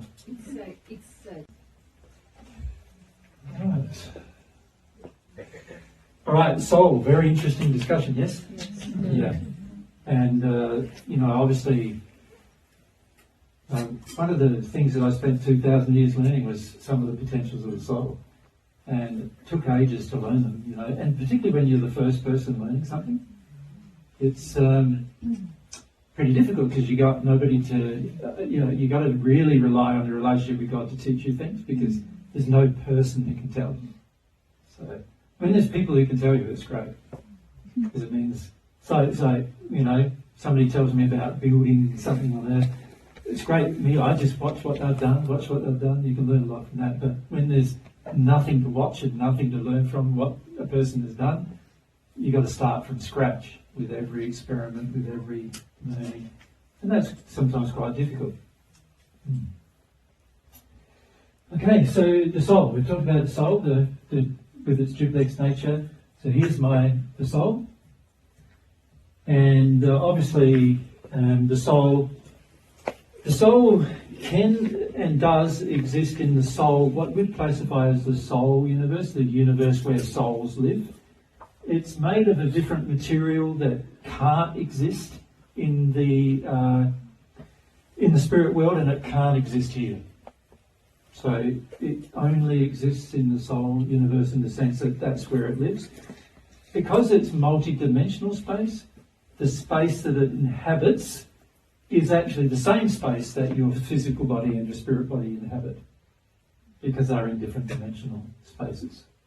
So the dimensional space in which your soul inhabits is a unique space of its own that also co-resides with the other spaces. It's the spirit space and the soul and the physical space are all the same space, interestingly enough. Like, what?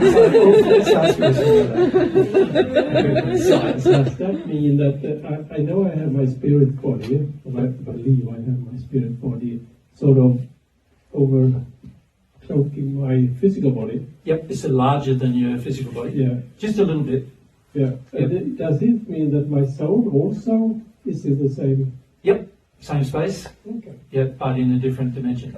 Okay. Makes sense?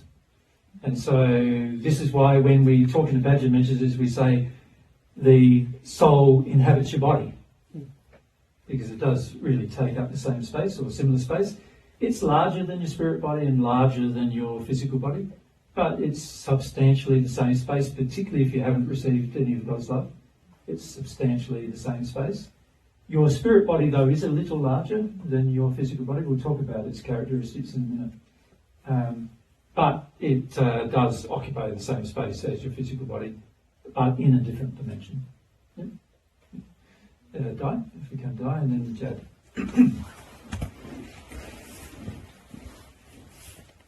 So I think I've heard you say sometimes, or maybe I've read it, that like your soul can shrivel. Yes. So does that mean it does go down in size, or does it just mean that the faculties are all shut It down? means the faculties are shut down. So it still remains... Still remains a similar size, but the faculties themselves and the energy coming from the body is destroyed through sin. Right. So it shrivels down. And the more you shut down certain faculties, such as the emotions and your beliefs and your sexual faculties that shut down, the more you shut down these faculties, the less your soul is able to absorb, the less energy it can absorb. And so you sort of need a softening of your soul in order to learn under those circumstances.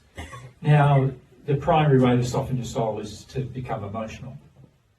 So that's the primary way in which you soften up your soul for learning.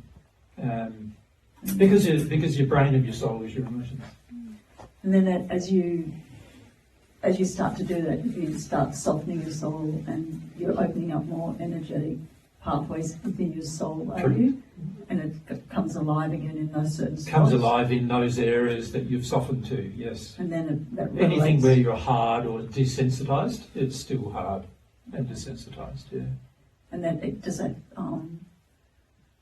appear in colour, does it, to spirits? Yes, it does. Well, not the soul, but the emanations Spirit. from the soul, the spirits that come out of the soul. Remember, I talked 2 weeks ago about God and God having spirit, which are energies coming out of the soul.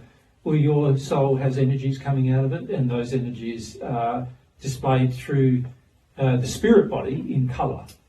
There are colours in the soul universe, much brighter, much more gradients than both the physical and spirit body can see. And so there's actually more colour. When you're in the soul union condition, you actually see far more colours. So you see even the nuances of a tiny, tiny emotion coming out of a person, which in the spirit form you would not see. That makes sense? Because you can't see the colour. You want to have a little aside about what you can see? Yes. The bodies have eyes, right? So you got your physical body's eyes. So we'd call them your eyes. Physical body, eyes. Then you've got your spirit body's eyes. And then you've got the half of the soul and its eyes. And then you've got the whole soul eyes. Now, when I say eyes, I'm really talking about faculties here. So your half of the soul is able to see certain things, but your whole soul can see more things than your half of the soul can see. And the same applies with your physical body. Your physical body only sees the visible, what's now known to humans as the visible spectrum. Colour red. I think I've written down somewhere here, colour red. Colour red is 400 to 484 terahertz. Is the colour red. So the red colour is around 400 to 480 terahertz. Terahertz meaning million cycles per second. So very short wavelengths. Very, very fast frequencies mean very short wavelengths. So that's red. And all of you see red at that frequency. All of you. It's a law. So that otherwise I'd see red and you'd see blue. That wouldn't be very good, would it? I'd say red means stop, and you'd go, oh yeah, blue means stop. It'd be very confusing, wouldn't it? So all of us, these little laws that govern the bodies, the physical body in this case, the eyesight is governed by certain frequencies, and the frequency range that the eyes can see are in the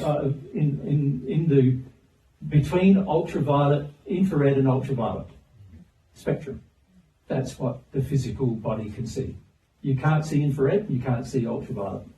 And the reason why they call it infrared, it means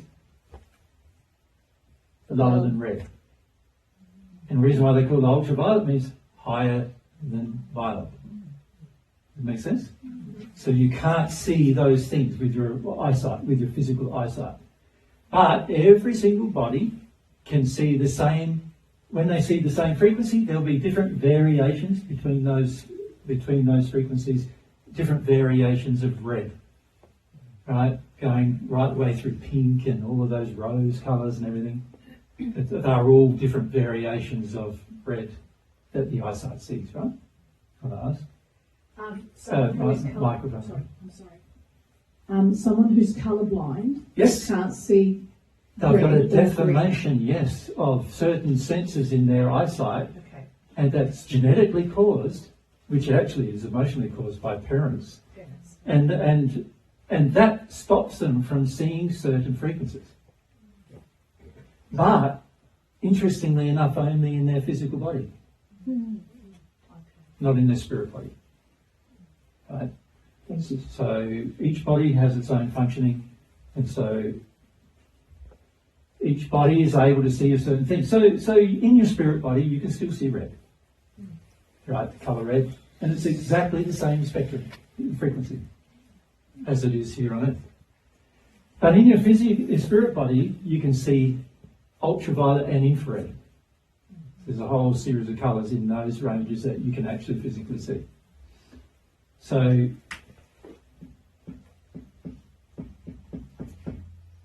infrared and UV, ultraviolet, you can see the colours there too. So you can see if I mix colours, like all of you know that if I mix one colour with another colour, it produces the third colour, right? Right? So if you mix colours, you can see if I've got infrared and ultraviolet available to me and I mix them with other colours in the visible spectrum, I'm going to get a whole series of other colours that you've never seen on it. And you'll only see when you're in your spirit body. Makes sense, doesn't it? Yeah? Okay. So that's what your bodies see. Now, your body sees that because the half of the soul needs these bodies in order to see what these bodies will see. So the half of the soul, this is a half of the soul, but that's why I've written half there, has its eyesight, you could call it, but it uses it through the bodies in order to see. But the whole soul doesn't need the bodies in order to see. Does that make sense? The whole soul's apparatus is completed. It's perfect. It doesn't need bodies in order to function. Right? The need for the bodies is only required because the whole soul isn't conscious of its unification. So it needs the bodies, and therefore it needs the facilities of the bodies in order to function and absorb information and so forth. And it's a learning process. So you go through physical and you see the colour, the visible spectrum. You get into your spirit body and you see more than the visible spectrum. You see the ultraviolet and other spectrums and a whole series of new colours. And then this is what the half of the soul is seeing right up to the point of union. And after union occurs, the whole soul sees more than that again. It means it sees a larger spectrum. You can even see colours of sound, right? And sound actually is only in a spectrum from 0 hertz around about to 20 kilohertz, which your eyes can't see. That's why you need your ears, because they're tuned into those frequencies, right?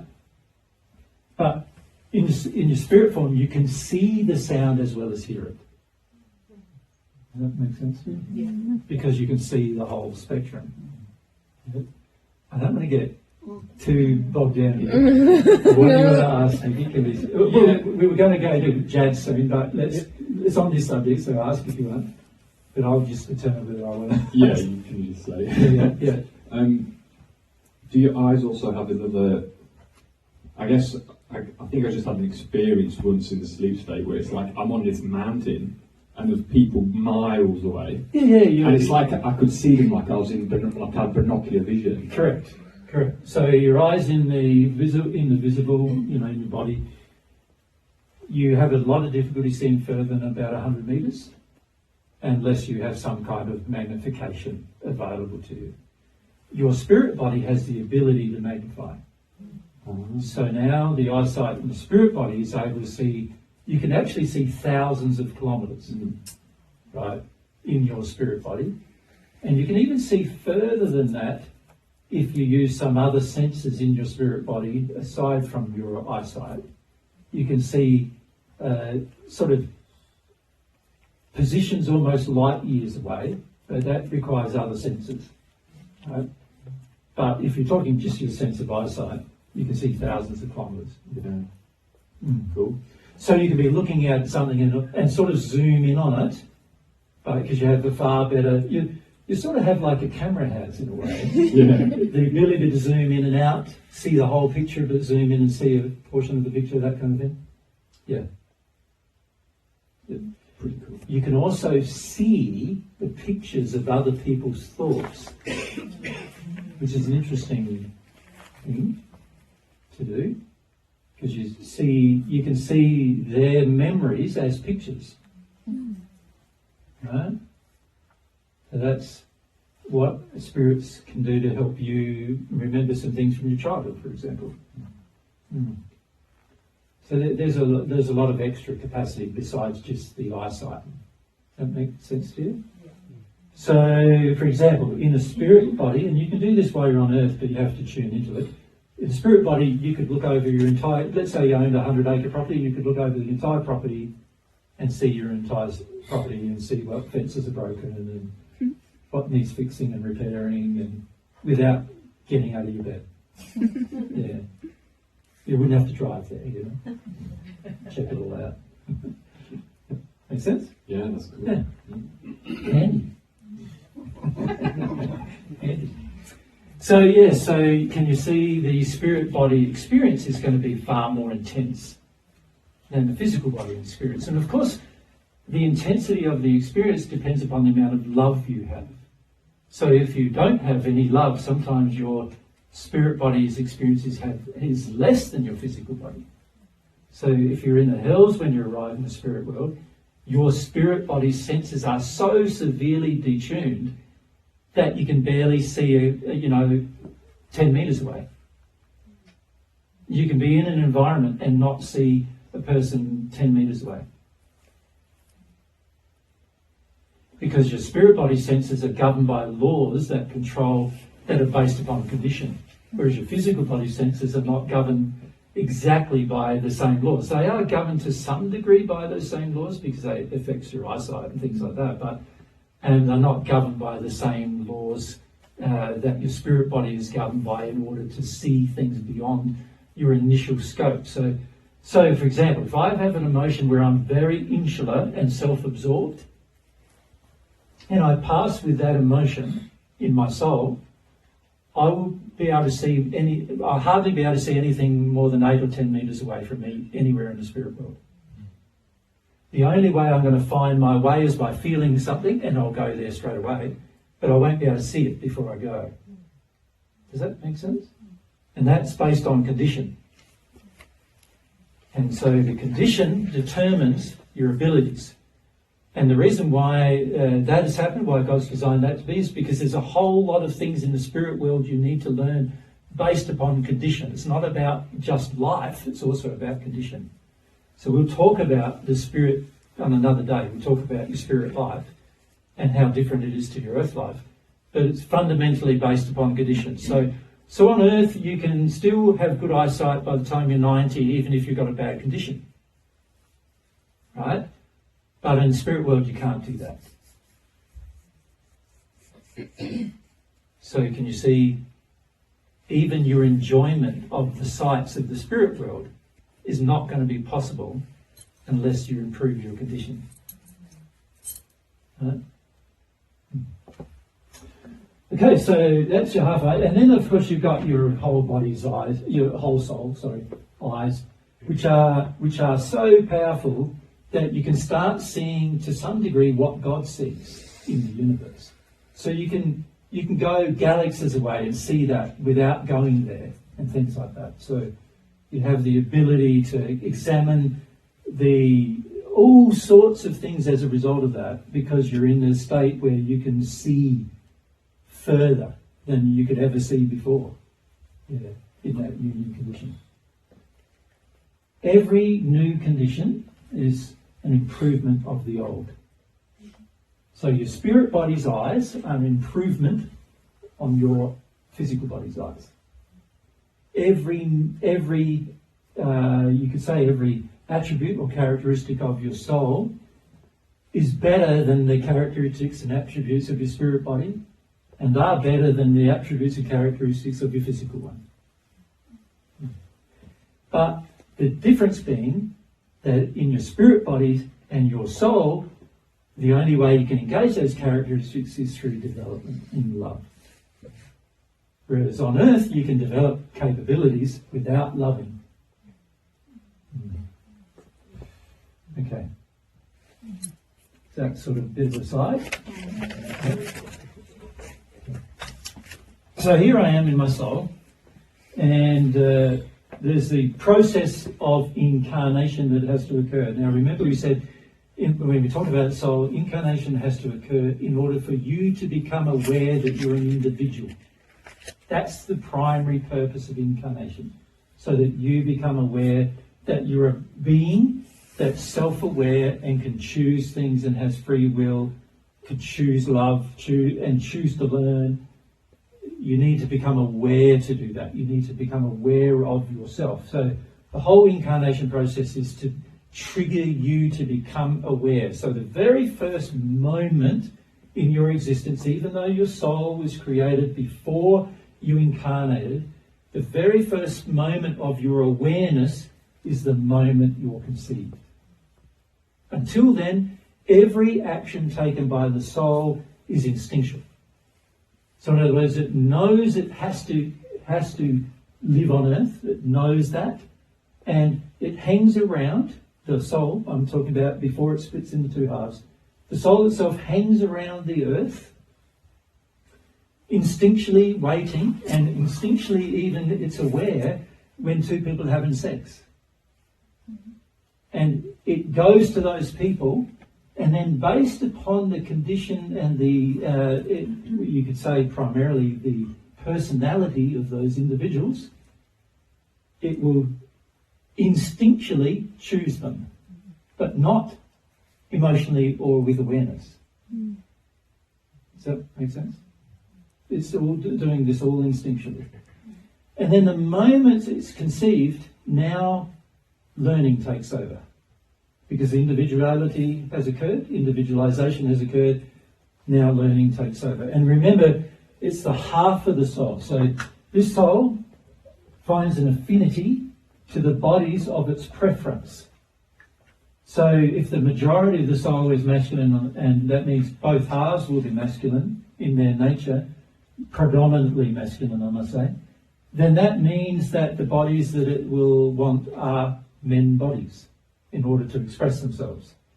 If it's dominantly like half-half, or like a ratio of that's not like 90% or more masculine or 90% or more feminine, then the two will incarnate into separate bodies, one male and one female.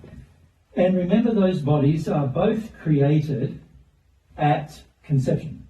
So both the spirit body and the physical body are created at conception.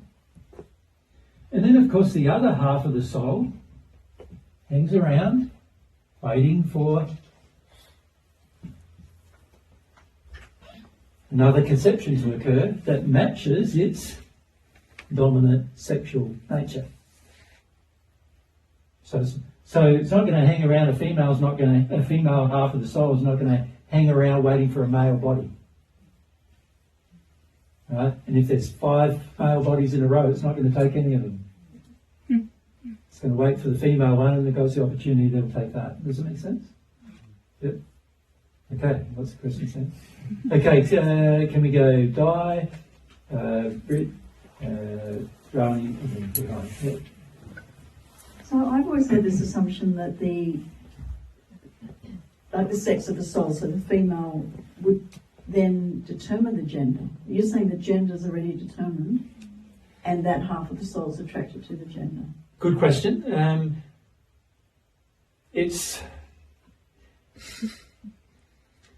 You understand the soul is the most powerful thing. So there's a number of things determining the gender. There's firstly the souls of the parents. So once there's a commingling of the two different cells, you know, the sperm and the egg, the gender of the soul is functionally determined by its parents. By the XY and The gender of the physical body and the spirit body, I must say, are functionally determined by its parents. right. Right? Yeah. By the laws that govern Yeah. how the XY chromosomes Yeah. mix, that's what determines the gender. Once the sex of the body is determined, it needs a life force of the soul in order to continue replication. The cell replication process needs life force, not just the life force of the parent, but also the life force of the soul connected. So if a soul does not connect, there will be a natural, you could say a natural miscarriage, but it won't be a miscarriage of a soul. Yeah. And also the parent wouldn't notice it. Right, because there would be no soul connected. But the law defines that there will always be a soul connected to a conception. You follow? Mm-hmm. So at conception, the soul is attached, you could say, or incarnated, and attached to those bodies. Mm. It takes up the same dimensional space of those bodies. It becomes present here in a different dimension, but fundamentally encapsulating those bodies and providing the energy of life that not only comes from the parents but also now comes from the soul. Yeah? Brittany, was that It's the same style. same question? Honey? I was thinking, when you're saying the incarnation, I've always kind of thought it about, like once, let's say the male's first, then the soul knows that it's individualised, it's aware. Well, the half that does. It's not completed until the other half does, Okay. is it? So thing. if you're talking about individualisation of the whole soul, Yeah. then it can only be complete upon the individualisation of its two halves. Okay, so once the female, in this example, once she comes. Yeah, if he came first, and the individualisation of that soul wouldn't be complete until she also came. It would be begun then and completed then. No. Yeah, and that might be 5, 10, 15, 20 years apart. You know, normally not. Normally, usually happens within the first couple of years, but can be years apart. Yeah. Unusual to be more than 25, 30 years apart. It depends on the shortage. Do you understand what I mean by the shortage? How many people are having sex and how many bodies are getting created? Does that make sense? Yeah. So obviously, the smaller the population, the longer they're waiting. Yeah. Yeah. But interestingly enough, if there's a waiting soul of one half, it presupposes or precedes a soul that's a complete soul that is yet to begin. There's a law that controls that. So what that means is that if let's say the male is incarnated, and then the female of another soul, a different soul, is wanting to incarnate first, it will not be able to incarnate first until the female of this one has incarnated. Does that make sense? And you can see why that's happened, right? Because God wants them to be as close together as possible, so there's a law controlling who comes first. Make sense? There's many other very, very huge number actually of laws of who comes first in the sequence of events as well, but we won't get into that. Mary? I think Ron said they're aware. They're not aware of that. No, they're not aware. They're just instinctual. It's instinctual. Yeah, and even Law-based. when you incarnate, you're not aware. You're still gaining awareness of yourself right now. Yeah, you can say your awareness is complete yet, right? Not at all. Even now, all of you have a smidge of awareness. Of yourself as an individual. Yeah. And even less awareness of yourself as a duplex. As a duplex. Yeah. So you're not fully self-aware No. until you're in the soul. But awareness, when you incarnate, you're not aware at all until the very first point of incarnation. That's when the beginning of awareness occurs. Makes sense, right? Yep. Rebecca. Yeah. I just wanted to share something. I'm an identical twin. Yep. And about a year ago, I had a deep desire to know the moment of conception. I just really wanted to know that. And so I like pray to God to ask Him to show me. And then in my sleep state that night, I was shown the moment of conception. Yeah.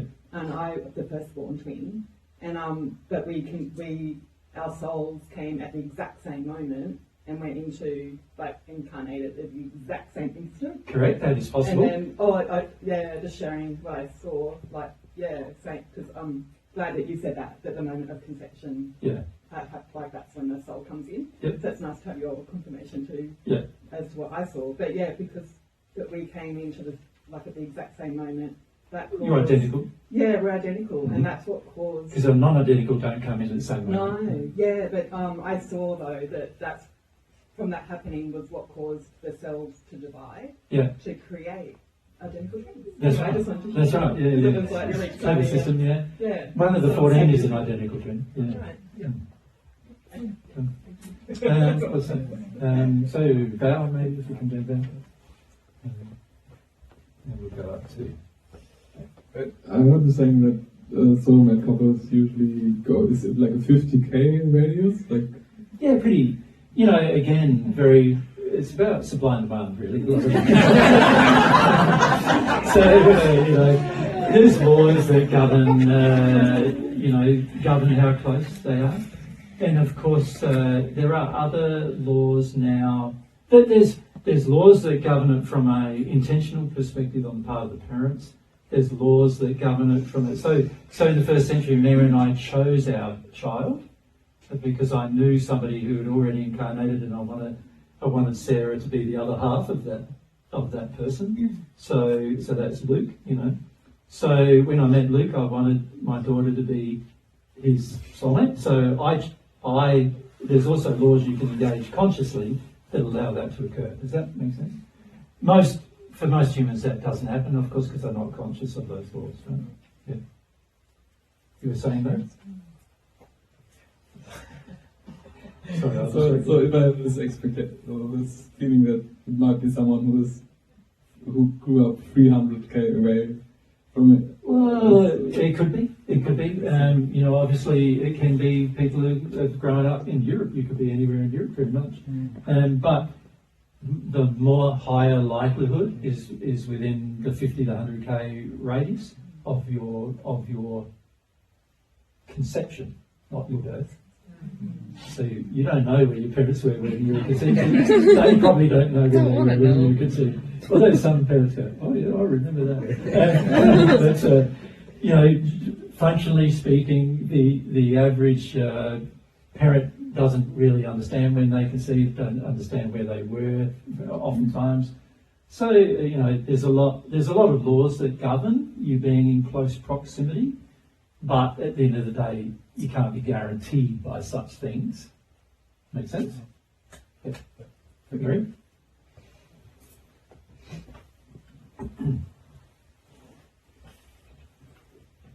Such an interesting topic, isn't it?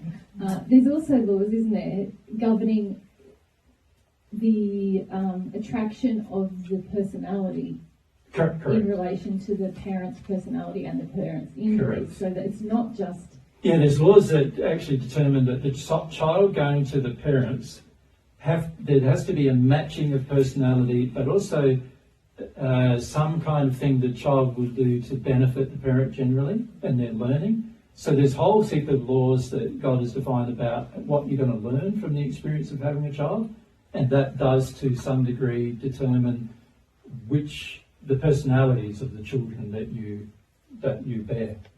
So that's why you might be, some people's soulmate might be born 50 kilometres away and some might be born 500 kilometres away because the personality doesn't match for the one's 50. Exactly, Yeah. It's not just the draw of the other half, it's also the draw towards the parent. Yeah. It's the parents. Both parents, not just the mother. Yeah. Isabel.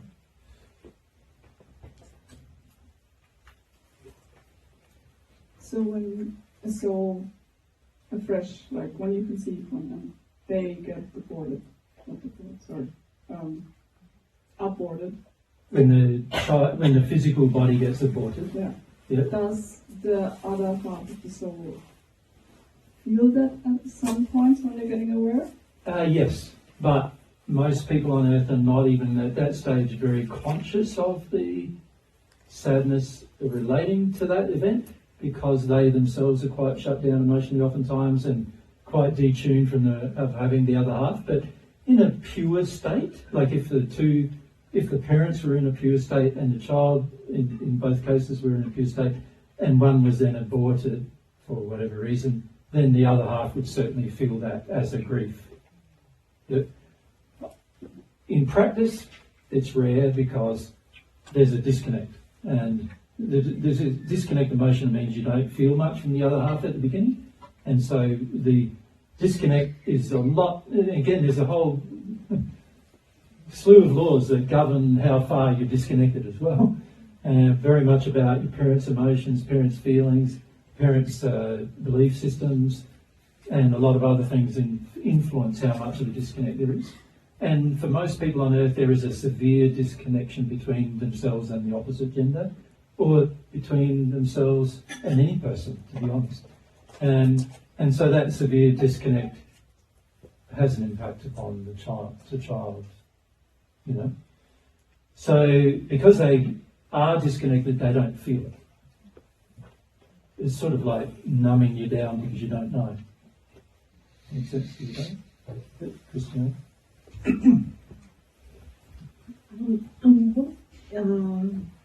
With IVF, how does that all play out? Yeah, terrible actually. Yeah. Mm. And multiple IVFs. Yeah, it's terrible. Yeah. Because they're all abortions. Yeah. Any IVF that's discarded and never implanted is an abortion fundamentally. Yeah. What about frozen embryos? Same goes. It's terrible. The child already has its sensory apparatus starting to be developed, and so it senses itself in a frozen state. So it's actually very hard on the child. Yeah. All things parents who want to be parents don't want to know about. It's sad, the effects that it has, and it's really sad when you see how many in the modern age, how many it's occurring to as well, because it's literally millions. Yeah. So it's not. And also you've got to remember every one of those has a soulmate. So that means those people will never meet their soulmates on earth. So the damage it does in so many areas is so bad. If people understood the soul and the incarnation processes, they'd never want to engage in IVF. Yeah. Sandra? I'm wondering about an aborted or miscarried soul when one half is already like on Earth and gets aborted or miscarried before the other one arrives. Yep, the other one still has to arrive. And it will still be bound to the place, even though the other soul. Yeah, there's residual energy, emotional energy that is generally present when a person leaves a place. So that's even the case with you. Like, if you there's emotional energy attached to you where your house is, for example. Does that make sense? Mm-hmm. And so when you leave the earth, it's the same. There's emotional energy still attached to you, where but it's a very fine, it's a much less strong energy, of course, but it's still there. And so generally the other half will be attracted to the same location or, a location nearby. Makes sense? Yeah. Yep. Rob?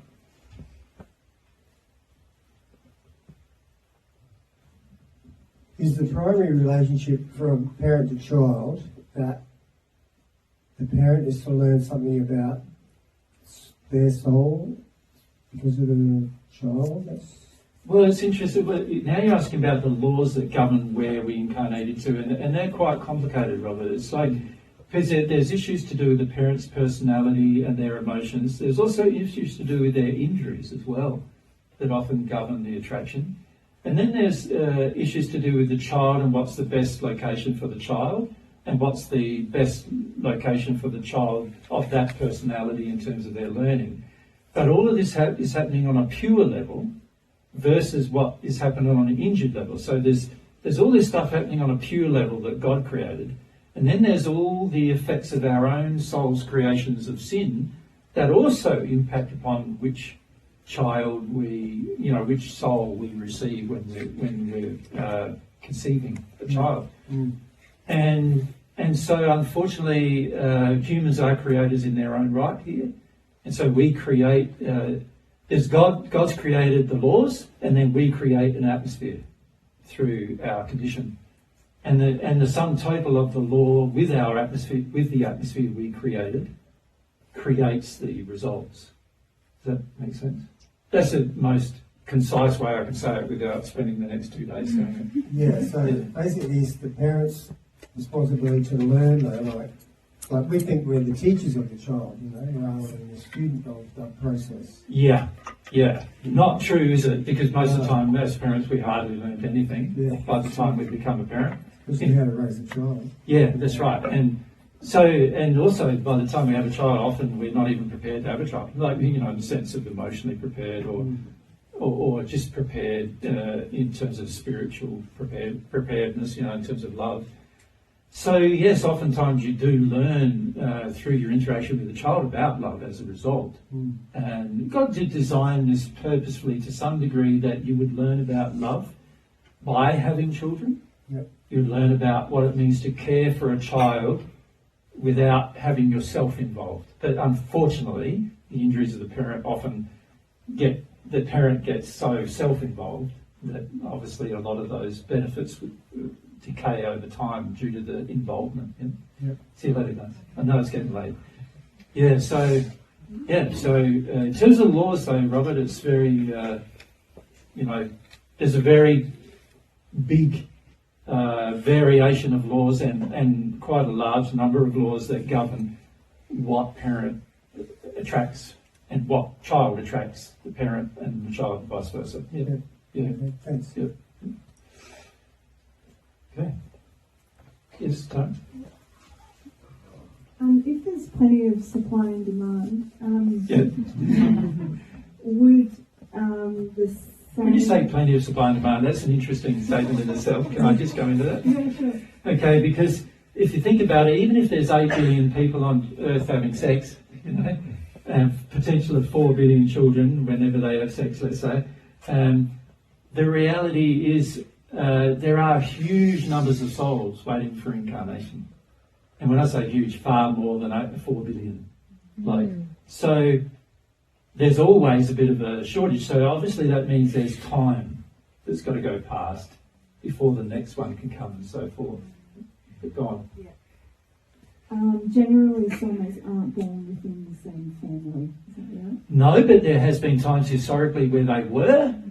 So, for example, when Mon and a man did have soulmates as children. Their bodies were perfect or very close to perfection, so it had no genetic deformity.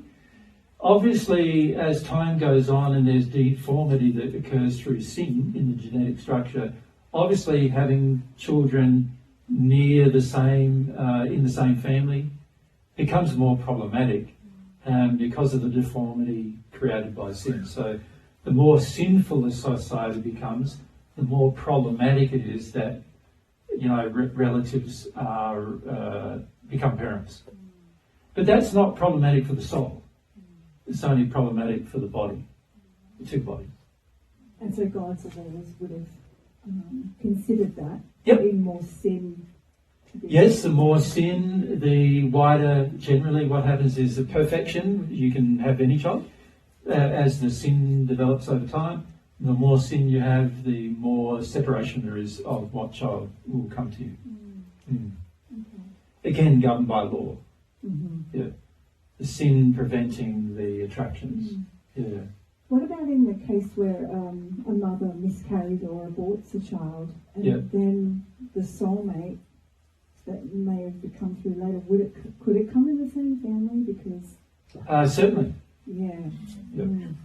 Certainly could. Okay, thank you. There's no law. Once the soul has transitioned to the spirit body life, there's no law preventing a person incarnating into the other half of the soul incarnating into the same family. Rare, I would suggest. Yeah. I haven't observed it, but it's possible. Yeah. Okay, so we've got the spirit body, physical body now of these people. So the spirit body and the physical body have characteristics, attributes, right? And the attributes of such bodies are really interesting. Firstly, one very interesting thing is there's a law governing the physical appearance of the bodies, right? And the law, one of the laws is defined by a mathematical progression, right, which results in a recurring number based on, this is the short and firm number, which is called, on Earth, it's called the golden ratio. And this golden ratio is present in the bodies. You understand? There's a progression of numbers. It's called the Fibonacci sequence, if you want to learn about it. It's FIBNACCI, I think it's how you spell it. It's the name of the guy who coined the term. And this occurs in nature in a lot of areas, but the biggest area that occurs in nature is in the physical and spiritual bodies. So the proportion of the bodies is defined by mathematics. Make sense? So the proportion of, say, my length of my arm versus where my elbow is, from my tip of my finger to my elbow is 1.618 longer than from my shoulder to my elbow. Does that make sense? The same applies to the torso versus the legs. The same applies to where your nose is, where your brow is, where your mouth is, where your fingers all join, toes all join, your legs. The ratio applies to every part of your body, right? So, and the reason why this is your brains have been instinctually programmed to recognize that as the perfect shape of the body. Make sense? Mm-hmm. So there's mathematical formulas that define even the genetics that control the development of your physical and your spiritual body. Interesting, huh? Mm-hmm. Clever too, huh? Mm-hmm. It's the same with sound.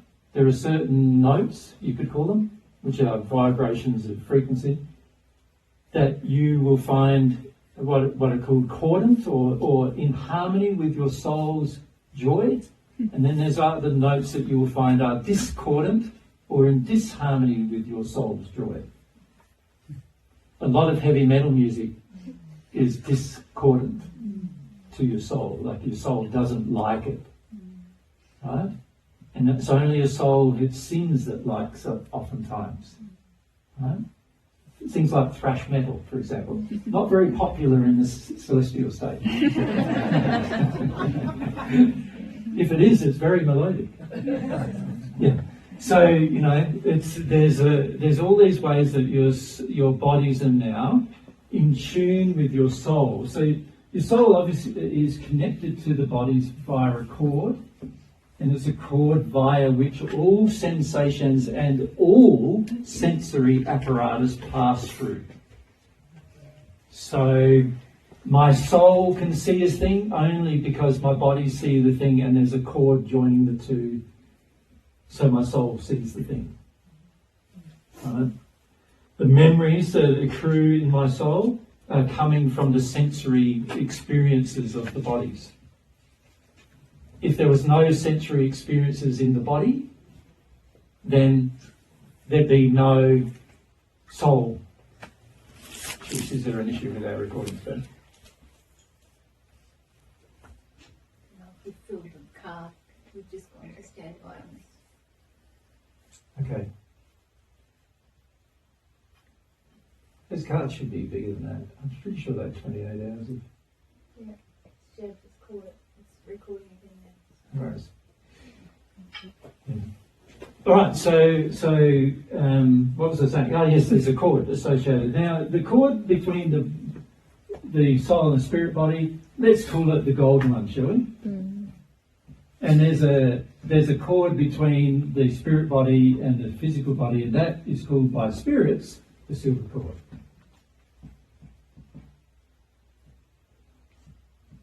They're just terminologies that have been assigned to the idea of there being a cord. When you die, that cord snaps. So as soon as you die, you can't be resurrected because there's no way the bodies can connect anymore. Want me to check these ones? They're all going, so there must be something wrong with that particular one. Okay, so the silver cord connects the experiences of the physical body to the spirit body's senses. So that means that all the information passes via this pathway that goes from the physical to the spiritual and then from the spiritual to the soul. So it's been designed to feed all of the apparatus, all of the attributes of the bodies, and all of the sensory experiences into memories. And the soul remembers them sensorily. So it's not like a picture that you play. It's like a picture along with sound and words and feelings and emotions. And it's like a movie where you're immersed. When you have a memory. That's why many of you are not having memories yet. Because you're not immersed. Does that make sense to you? Can you explain that? Well, remember many of your memories from your childhood are, you could call them sad or let's call them painful. The only way to fully remember them and experience them, which is the only way to release them, is to go through the full memory. But the full memory includes the senses and the emotions. It doesn't include just your mind seeing a picture. So many of you think you've had memories when you've only had a mind seeing a picture. And that's because you've had a shutdown towards your emotions and your senses when you're having a memory. And if you don't allow yourself to have a memory that's fully sensory and a full emotional experience, then you're not actually releasing the memory. That makes sense to you?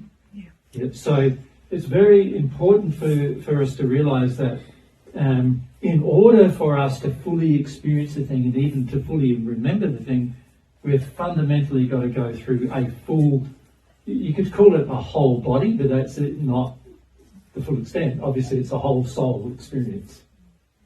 So you can't just cast your mind back to an event and say, I've dealt with it. Understand? It has to be a full-blown memory-based experience in order to deal with it. And this is why many of you have yet to have them, because you've not had that full-blown memory-based experience yet. And this applies to your memories whether they're painful or pleasurable. And this is the tricky part. When they're pleasurable, most of us like to remember them, but if they're painful, we don't like to remember them. So fundamentally, when it comes to our pain, most of us are not prepared to go through the full memory as the soul remembers it.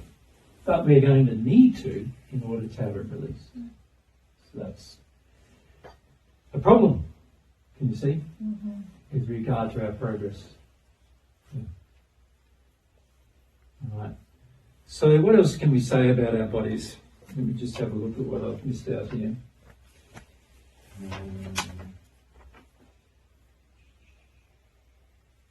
That's most of the things.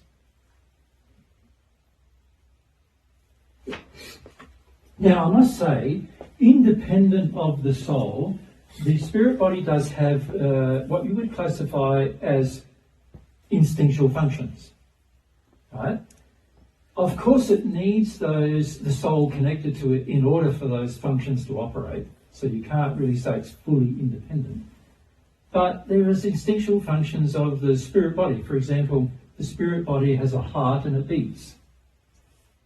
And you don't need to be consciously aware of your soul to control the beating. Right? Even though the soul does control the beating of that heart, you don't need to be consciously aware of that. It's an instinctual function of that body that is a part of the creation. Does that make sense to you? Just like you don't in your brain go, okay, beat now, beat now, beat now, beat now. You know, imagine if you had to do that.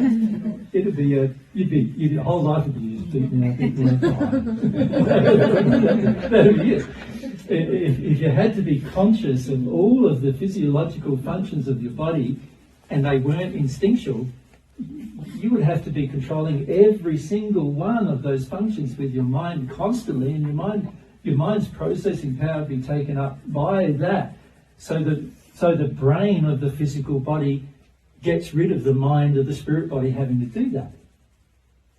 Because the brain controls all of the physical functionings of this body to a larger degree, and all your mind has to do is control how you think about things and how your desires and your passions and longings, which are controlled by your soul. And you don't have to think, oh, I've just got to keep this heart beating, boom, boom, boom, boom, you know, like, and what the rhythm of that will be. Interestingly enough, though, if you choose to, with your soul, you can slow down how fast your heart and your body beats. Right down to almost zero, and still be alive. Now, why you'd like to do that, I don't really know. Maybe it's just a power trip you've got over your body or whatever, but not an experiment maybe. And I've certainly done that as an experiment, but it didn't last very long. I just thought, oh, well, I can do that, and let's move on. It's sort of like not really important, is it? So there are certain things that you might do, you know, just as an experiment, but at the end of the day, they're not very important for your happiness of your life. So you move on from it, you know what I mean? And so, but you can do it. It's like there is a potentiality of you doing that, of course. Makes sense? Why you'd want to, I'm not sure. Aside from the experiment, you know, it's interesting to know this. You can actually hear the heartbeat of your spirit body. Have you done that? It beats at about twice the rate of your physical body heart, on the average, you know. And you can feel it. If you tune into your spirit body, you'll be able to feel the beat of your spirit body's heart. You know, it's quite fast, you know, it's twice the speed of your physical body one. You can actually feel, in your spirit body, you can feel the blood flow of your physical body in every organ, if you so want to. Of course, again, it's instinctual, so, you know, you'd only do it to control something. So let's say you were bleeding, like in the first century, there was a number of times I was stabbed, and when I was stabbed, the very first thing I did was slow down the blood flow to that area, so I wouldn't bleed to death. Does that make sense? Yeah. Wow. And you can do that, right? But, you know, you'd probably only want to do it under special circumstances, like, you know, you've hurt yourself or something like that, and or somebody's hurt you. You want to do that. Jay? I'm just curious, does the soul have a form, like a human Yep. shape? The soul has a form. Is it human shape, is the question. Yeah. Is it a human shape? Like you as like energy, or I don't know. Well, it doesn't exist in the same dimension as a human, firstly, does it? And does God's soul have a human shape? And what's your soul made in the image of? Yeah, so it doesn't actually have a human shape. Of course, you can form a shape to be human if you wanted to. And you can form any other shape if you wanted to. Of course, you'd have an affinity towards the human shape because you've grown up with it and it's the perfect ratio. So it makes sense that if you're going to form a shape, you form that one. Okay? It's what God thinks is perfect, so why wouldn't you try to form it? So when a soul in the spirit world wants to create another body, they never create like a dragon or something.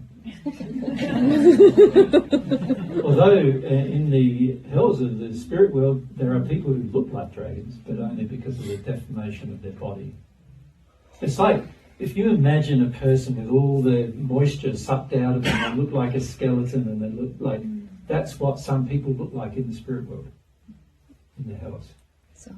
Look absolutely, almost grotesque. In fact, there's pictures of them sometimes on church walls, interestingly enough. In the old churches, they used to put images of gargoyles and stuff like that on them, yes? Oh, yeah. And this was what, unfortunately, many of the spirits associated with the development of that church looked like when they were in the, you know, when they came to the minds of the designer of the church. Yeah. What? It's sad, isn't it? Given the fact that they could look perfect. But yeah, your body does decay the more sin you're in, and your spirit body demonstrates that decay far more than your physical body does. As well. You said you stopped the bleeding, like slowed down the blood flow. Is it possible that you break that, like that you think that you want to stop the heartbeat? It is possible for you to stop your own heartbeat, yes. It's possible for you to kill yourself, yes. But only by thinking or by acting on it? Yeah, certainly it is. Yeah. This happens many times. Like in Australia, there's a history with amongst Aboriginal people where they point the bone at somebody and they die. That's an example. Where there's certain functionality that's going on at the spirit level and the soul level for that to occur, of course. But you can kill your own body, yes. It's not advisable, obviously, because you'll stop your learning on Earth. So it's also against God's laws to do such a thing, but you can do it. But it can happen on accident. Can't happen by accident. No. No. Has to be an intention, yes. Which very few people engage. Most people would rather put a gun to their head and understand how to turn off their own body emotionally. So most people would never do it, even if they were suicidal. They'd just, use some mechanical means. Yeah. Why you'd want to do it is a bit strange, isn't it? Yeah. And in fact, by the time you work out you can do it, you probably wouldn't want to do it. And that's the same with many things in life. By the time you have the love in you to have the power to do a thing, you no longer have the desire to do it. Yeah. So by the first you said with the bone, was it the intention from the person who got? Well, there's a number of factors at play there. There's the intention of the person pointing it. There's the intention of the spirits behind the person pointing it, who want to kill the person on Earth. And then there's the intention of the person on Earth to accept the draining of their energy from the spirit world. And so all three intentions work together, and in the end can cause the death of the person. But there's laws. It's not like the person themselves just switched off their internal system. There's a whole series of things going on there that cause such an event. Make sense? Okay. Fascinating subjects, aren't they? I just have a question. You're talking about how we can feel our heart Mm-hmm. in the spirit body. Mm-hmm. I'm just thinking of our energy centers and like the chakras and everything. Can we potentially then feel those as well? Certainly. Yeah. Again, this is the kind of thing that people who are not emotionally or sensorially involved in their life could possibly choose to do. Because when you're emotionally and sensorially involved in your life, you're more interested in just having a life, not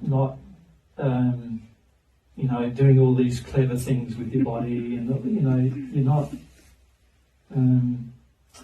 Shall we say, the desire to do those things is often driven by a desire to get power over God's laws in some way or another, which you can do, but oftentimes not driven by good motives. And also, how much of your time are you wasting learning those things instead of learning important things? So the important things to learn are to do with love, truth, humility and faith. And those things are going to bring you the most happiness. But if you start learning all the physiological functions of everything, and you start focusing on the physiological functions of your body and the spirit body and all these other things, you can spend years and you can waste literally years and years and years and years and years of your life when you could have been learning much higher things that would automatically given you all that information. So it doesn't make a lot of sense to me to focus your life on learning those things. I'm just saying to you those things are possible. When you develop yourself in your soul, you will know they're possible, and you'll also know when's a good time to use them. When you're just developing those things in your spirit body or your physical body, you're not very concerned about the soul, and you're not concerned about its development very much. And honestly, it can be such a huge distraction from the more important things, and also not really bring you very much happiness. all it does is give you the, you can say the pride that comes from being able to control things. And oftentimes to your own detriment of your humility. So there are many spirits who have learned to do these things, and some people on earth who have learned to do these things and yet arrived in the spirit world in such a terrible state because of their pride that they could do those things. Yeah. Which isn't very wise, in my opinion. Yeah. But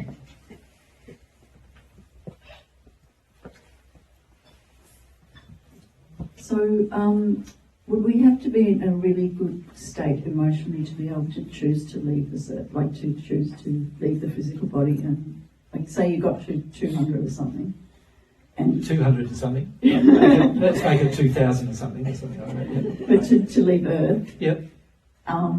So the first human couple, they were like 900 or something, weren't they? Yeah, but they didn't choose to leave Earth. Their sin created their death. Okay. Yep. All right. So that kind of answers my question. Yeah, there's sin that accrued. It just took longer to accrue because they started perfect. With us, all of us are the results of our genetic inheritance, which is imperfection of the sins of our forefathers. And so in the first human couple, they didn't have sins of their forefathers to address. So they had no genetic imperfections in their bodies at all. And so it took much longer for them to die as a result of the sin imposing itself upon their bodies. Right. That makes sense? Yeah. For most of us on earth now, we have genetic imperfections that have already been passed from the sins of the forefathers right down to our generation. And so our parents could only survive less than 100 years, generally speaking. And so as a result of that, our bodies in their current state are probably not going to survive much longer. We might look after them, and there are some people on earth that potentially will live to 150 or so, potentially. But only because of them looking after themselves so well. And it'll still be disease and degradation that kills them. It won't be a choice from their part. Yeah. Once you become perfect, of course, you have different choices available. You wouldn't choose to leave the earth for any reason based upon fear, anger, rage, sadness, guilt, or any sinful other emotion. So the only reason you would leave the earth for is a loving reason, and under those circumstances you do have the capacity to terminate the physical body under those circumstances. But there's no one yet in that state where they would do that, or could do that. You can terminate your body obviously using mechanical means, but not just, you can actually also, and there's many people who have done this, due to emotions in their spirit sleep state, they've not desired to come back to their body when it become awake, and that snaps the cord. So you can actually die from the choice in your sleep state to not come back to your body in its awake state. Right? And there's people who have done that. It's a suicide still, I must say. Oh. With the same penalties. Yeah. I find this whole topic, as you know, fascinating about death, because very often, even though we might not have the condition like Jai's talking about, and you're talking about where we have total control really over the physical, Over our death. Mm-hmm. It's so we do really have control over we our death. do. And anyone who's, I don't know, myself knowing people who've been in the process of dying or have died, and knowing people who've known a lot of people in that process as well, it's very common that it really, like the disease and illness or the suffering, the hardship may be really taxing the physical body. But how long a person can survive in that state is very often controlled by the free will choices of that. Totally determined by whether they want to stay alive or yes, like some people will just say, that's enough, and I'm gone. Go the next day. That's and right. other people will be exactly the same state and say, no, I'm hanging on, and 6 For months later. years. Yeah. And then they decide, okay, now I've had enough now. Yeah. I'm going. And then they go. That's right. And also, fascinatingly, you know, most people are in the death process in their sleep state. Well, we're in our death process from the age of 21. Yeah, I mean, from a physical perspective even. Yeah. But I mean, from a sleep state perspective, very often most people are aware of their death and are in the process of preparing for that, even being completely unconscious of that in their awake state many Correct. times. So Yeah. it's a fascinating topic Yes. that involves so And many obviously laws we could talk about it for free will and so interesting. That's right. Yeah. Yeah. It is a very fascinating subject. The will of the individual, of the soul, here we're talking about, controls a lot of things, far more things than most people on earth are aware of. And your mind and its will is very, very different from your soul and its will. So a lot of people think, oh, they'll be able to control it with their mind somehow, but actually it's your soul's passions, desires, longings, intentions, and will that defines when you die to a large degree. Of course, there is also the genetic degradation that also participates in your death. So there's amalgamation of the genetic problems that you've inherited along with the genetic situations you've inherited from your history, from your predecessors, as well as the sin you have imbibed over the course of your own life and what that will attract, as well as mixed with your intentions in your soul level, whether you want to die or not, whether you want to stay around or you want to die. These all have an impact upon the timing of your death and the manner in which you die. Whether you die from an accident or a sickness so it's all determined to a large degree by your own soul's feelings. Because it also impacts on how much your guardian can even intervene in certain situations. Correct. And how much guidance you can have in certain situations. If your will is not to remain in your physical body, then there's laws governing them intervening in those situations. Correct. Yeah. Yeah, because frequently if you really wanted to live, they could intervene. Right? If your emotion is that you really wanted to live, they could intervene. I remember in John's death, I had a chat with our spirit friends and John himself during his death, and he took about 3 days to die. John, the Apostle John, in this life, he was stabbed, so he lost the operation of his bowel when he was stabbed, and a lot of his internal. He was stabbed in the lower abdomen, and was very, very ill, as you can imagine, in hospital. But he still could have lived. But he chose to leave. It was very hard for him at the time to choose to stay because he looked at his own body, which he's always had a very strong connection to, and its health. You know, he's always been a very healthy man. And to see it in such a poor condition, and then to also feel the emotions, the fundamental thing that right away near the end was he felt the emotions of his family towards him. Within a couple of days, his family had taken over his house. They'd started cleaning out his belongings, even though he was in hospital and still alive. But in his sleep state, in his state, you know, you can visit these locations and see what's going on. He felt the intensity of the lack of love towards himself. He also felt a feeling of hopelessness about his ever meeting his soulmate. And fundamentally, those two things made him choose to pass. Make sense? Yeah, pretty sad emotions, as you can imagine. After he passed, of course, he had to go through those emotions. So he had a very sad time after he passed because of that. Anna? So, what you are saying, I guess, is that it's more loving to stay and fulfill your life here on earth than to choose to die. Yes, but I'm also saying this with qualification. It's more loving to stay if you want to stay. It's a more loving choice than to want to go, obviously. Wanting to go means you're wanting to avoid something of some kind, isn't it?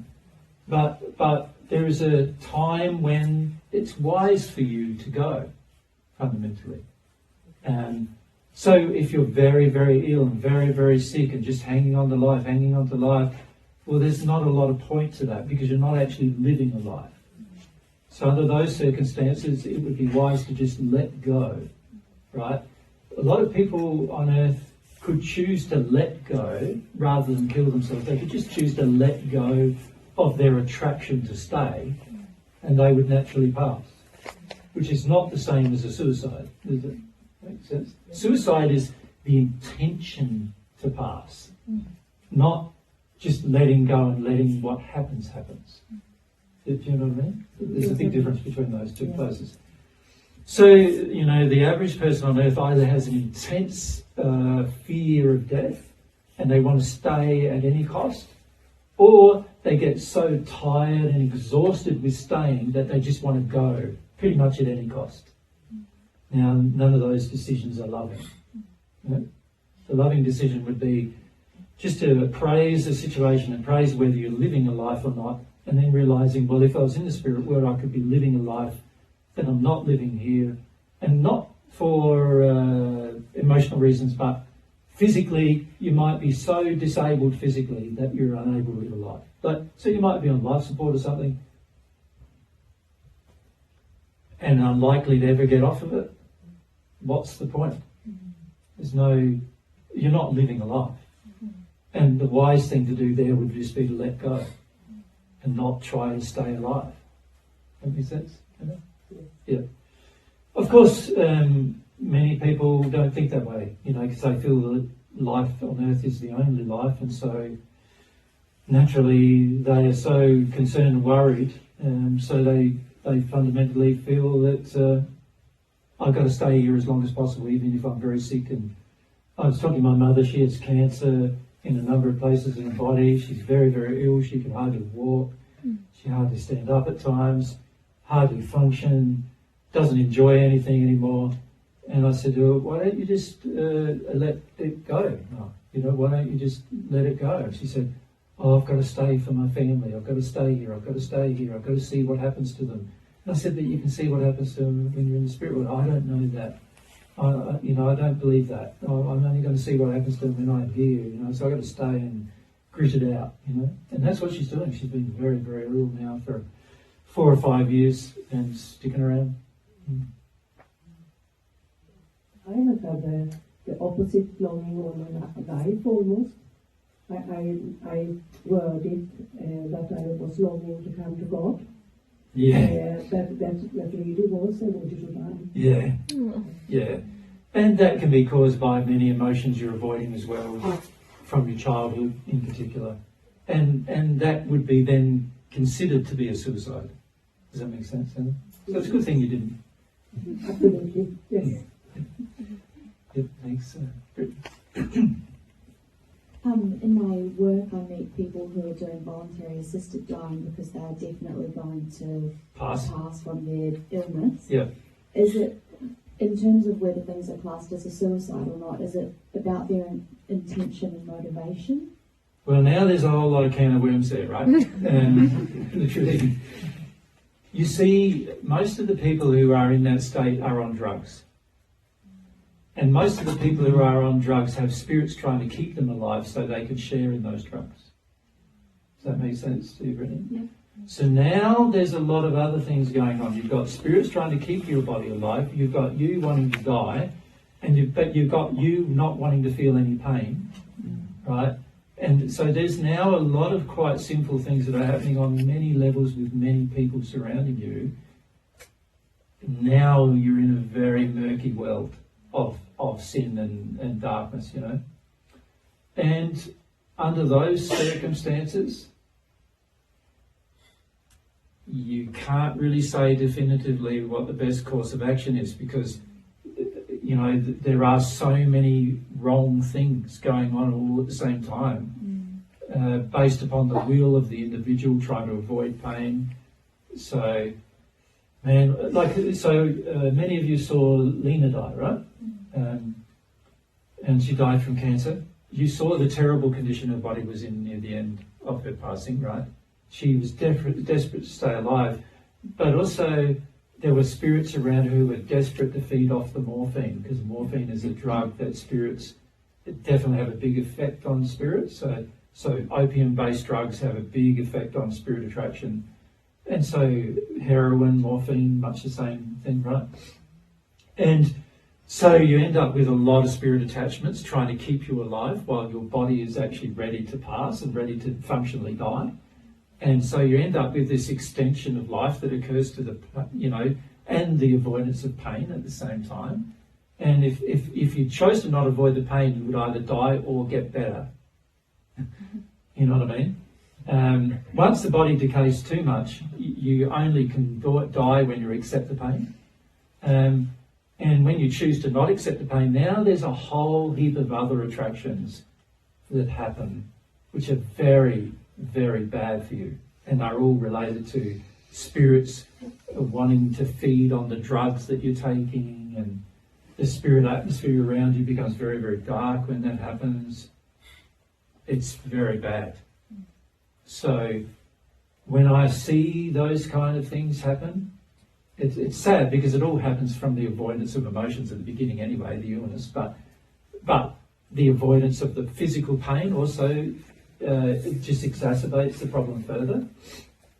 And then the attractions to drugs, and therefore what they then attract, just incredibly intensifies the experience to be such a devastating experience that by the time a person has passed, so by the time Lena had passed, the spiritual atmosphere surrounding them is so bad that it's very, very hard for them to get out of that atmosphere for years afterwards. Not good. Yeah, and so the question you're asking, obviously you're involved in the death process, don't you, or the after-death process? Sometimes I meet them before they do it. Yeah. They're pre-arranging. They're pre-arranging their own death, yeah. Yes, and then I talk to them again after they've done it. So this is helpful in some ways for me, for when I'm talking to them. Yeah, even their mindset before they do it is very much governed by spirits, and also very much governed by the emotions they are trying to prevent. And a lot of that is governed by the emotions they prevented, which caused the disease in the first place. Of course, there are some conditions which mean that you're conscious while your body is wrecked. Yes. Out there. And they are very disturbing conditions, really. But again, driven by the will of the soul, which is interesting. So, some of those diseases, all disease, we need to talk about disease at some point, but all disease is functionally driven by your own soul and its desires and passions in disharmony with love. And there's certain types of passions and desires you have, including the desire to punish the people around you, that can cause the disease. So an example is, let's say I'm not loved by my husband, and the only time I'm loved actually by anybody is when I'm sick. So in other words, the only time I get a cup of tea in bed is when I'm sick. The only time I have a meal prepared for me is when I'm sick. So what am I learning here? That I'm only loved when I'm sick. Now, if I want to manipulate people into so-called loving me, what's my next step? Be sick. Be sick. All right? So instead of dealing with the fact and grieving that I'm not loved, I'm trying to manipulate people into loving me, which is a very dark emotion, actually. To manipulate somebody into anything is a very dark thing to do. So now my darkness becomes very present with me. I'm manipulating people by wanting to be sick, right? And I'm doing it so that I can avoid the fact that I don't feel loved. That's going to drive some very dark behaviour on my part towards myself and towards other people. Makes sense, Brittany? Yeah. In the process of driving that behaviour, of course, I may end up dying, or I may get a sickness that lingers for many, many years, forcing people to look after me. So I knew one lady, she realised that her husband was cheating on her. She was really, really angry about it, and she instantly got a you could call it it's not a sickness really, because it's a state where she became, what's the word, babe? It was like a degenerative disease. It was a degenerative disease. It was ALS. ALS. Have you heard of that? Mm-hmm. Yeah. Lou Gehrig's. Yeah. So she was like living inside of a body that wouldn't function. That it was a purposeful choice on her part to create a body that wouldn't function but still live. And she was doing it to punish her partner who had cheated on her. And she didn't want to go through the emotions of the fact that he didn't love her and cheated on her. And the reality is that he looked after her for the rest of her life in that state. Even though the whole time he was still cheating on her.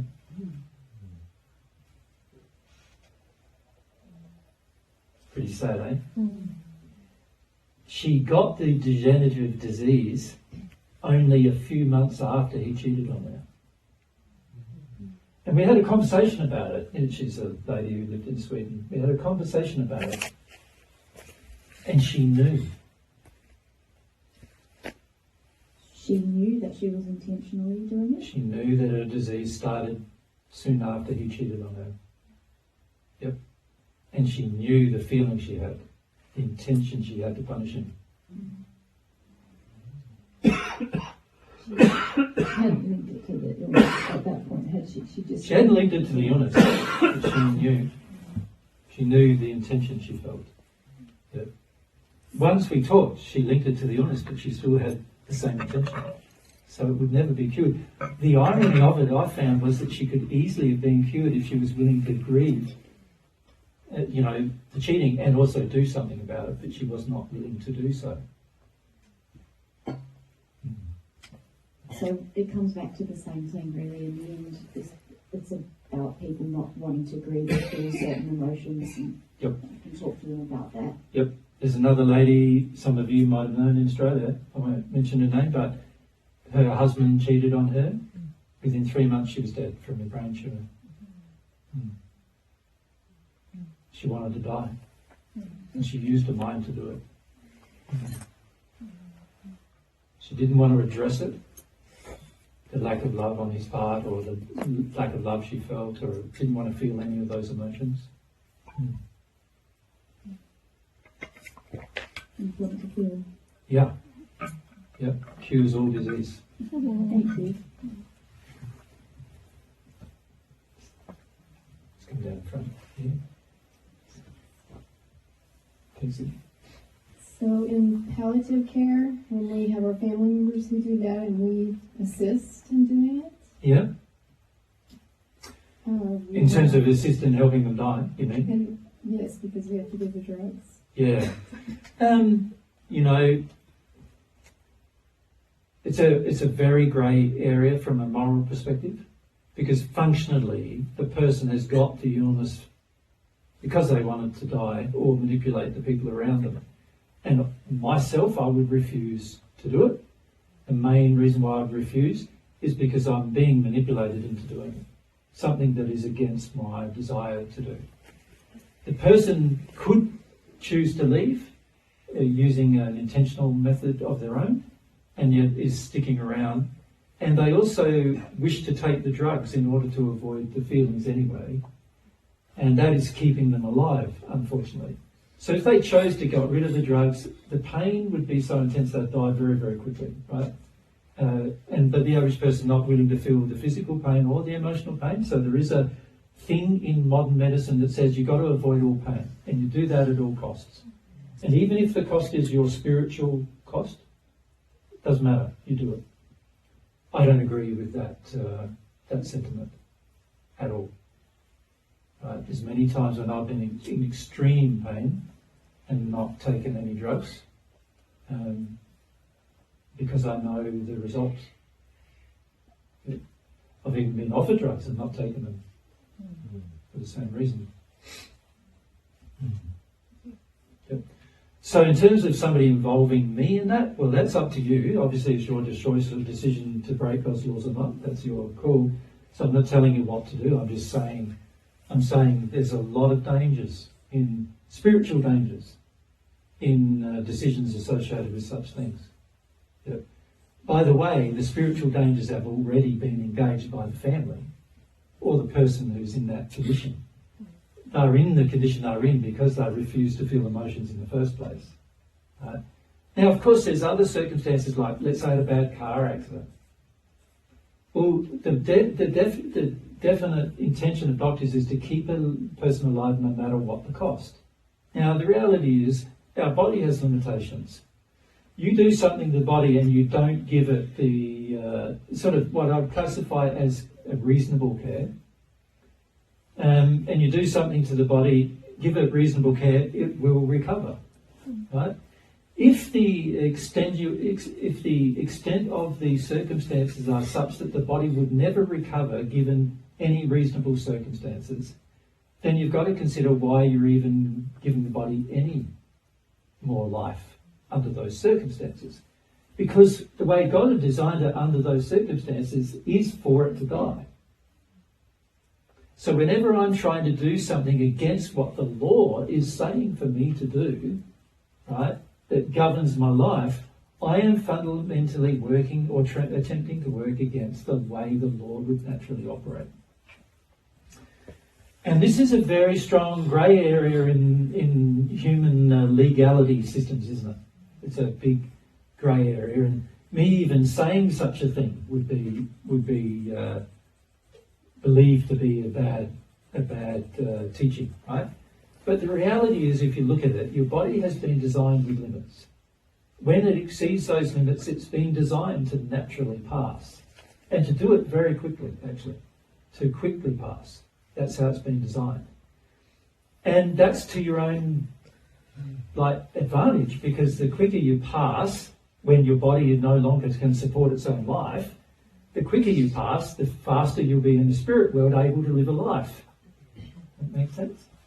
So why not let it do its thing rather than keep it alive if that's, if that's the underlying intention, is just to keep it alive no matter what's happened to it? It doesn't make any sense to me at all. I certainly would not do such a thing. I wouldn't keep my own body alive if it was all mangled up, and everything else. I'd just let it do what it's naturally designed to do. Just let it pass. So under some circumstances with the euthanasia question, you are basically just letting the person pass given its the body's natural limits. Under those circumstances, well, that's fine. But if you're assisting it to pass, because the natural circumstances are not working, then the natural circumstances are not working for a reason, and you've got to find the reason. Does that make sense to you? Yes. So it is a complicated question in terms of what is the reason, how do I find the reason, what's the reason why the person's staying alive even though their body is, dying. And why do doctors want to pump bodies full of drugs while the person's dying? And they know they're dying. So in my situation with my mother and my grandma, and I had to push the drugs, then does that make me responsible for murder, basically? Well, if she requested you do such a thing, obviously not fully responsible. One did, one didn't. Right. Well, if you just turned off life support, well, that would be a thing that would naturally happen anyway. Does that make sense? Yes. So that's different than administering drugs to kill the person. I had to administer. Yeah. So that's something to feel about. But then when my sister died a couple of years ago, because of my transition, I refused. Yep. Yep. I didn't want any part of that anymore. Yeah, well, you would have felt some of the hurt from the prior thing. Yes. In your soul, and therefore not wanted to do it again, which is a natural thing. It's like if a woman has one abortion, she probably, it's very hard for her to have a second one, unless she's very detuned from the results of the first one. When you do something that's wrong, you feel sensitive to it, you don't want to do that thing again, which is a natural learning process, right? So but the questions about assisting dying and so forth, there's complicated stuff into it that I probably, that deserves a whole day's discussion on its own. You know what I mean? Not something I want to sort of talk about in this discussion. Because fundamentally what I want to mention in this discussion is how everything works. But you can see in finding out how a thing works, there's a whole heap of other questions that arrive, doesn't it? That's the natural course of events, isn't it? There's a whole series of questions that come about when you know how something actually works. Then there's a whole series of questions about, what do I do in this situation? What do I do in that situation? How the thing works can enlighten and help you make wise decisions and choices. Make sense? Yes. Yeah. So, a person might have had IVF in the past, for example. Once they understand the true ramifications of an IVF program, if they still chose to do it, it would mean they'd be murdering all those children. Before, it might have happened with less intention, but afterwards, once they know, then it's happening with more intention. And the law definitely works upon intention. So, obviously, we're all in a learning process, and I'm not saying there isn't any penalty from doing something that you weren't aware of, because there is. But the penalty is less than doing it when you're fully aware. I feel there was. My depression got worse and worse. Certainly, and worse. Yes. certainly, and all related. Yes. Sydney, all related. So yes, a lot of the reason when we do a thing, a lot of the ramifications are being felt. It's just how conscious we are of those feelings. Yes? So it's probably time to stop now, isn't it? It must be 5, well after 5. Yes, 5 what? 5 past, yeah. So we have not yet had the discussion. No. But hopefully you can see why the discussions are so interesting. Everything you learn about your soul and everything you learn about your bodies has ramifications on your decision-making process. And this decision-making process can be loving or unloving based upon what you've learnt. And this is why many people don't want to learn. Because when they don't learn a thing, they can do whatever they want, they think. But that's not actually true. Because the truth, which is the law that governs your soul, determines whether what you did is wise or not, whether you think it's wise or not. And whether you ignore the law or not makes no difference.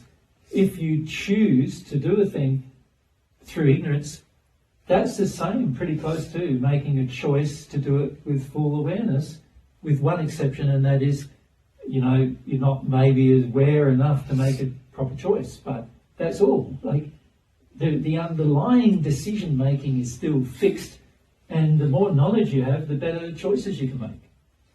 That applies to your happiness as well as your unhappiness. So the more you ignore facts regarding the soul and bodies and how they're created, the more unhappy you're going to become. Right?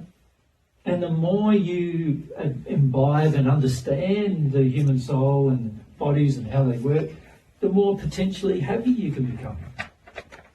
Right? But a lot of it depends upon your desire to be educated. Right? So in this discussion, we've talked about the truth and what, that's, the universal truth, the absolute truth, and what that means to your future. We've also talked about the soul to a small smidge, very, very basic summary of the soul. And we've also had a very basic summary of our two bodies, right? Just a very basic one. Now, the next discussion I want to have is, right, how does that all look in practice in terms of a life?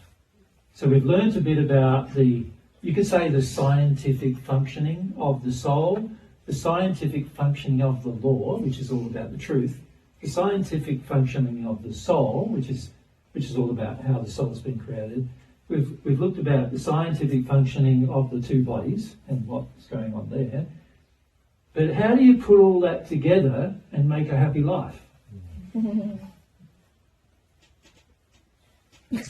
That's next week. Right. Because I didn't have enough time to do it this week. Yeah.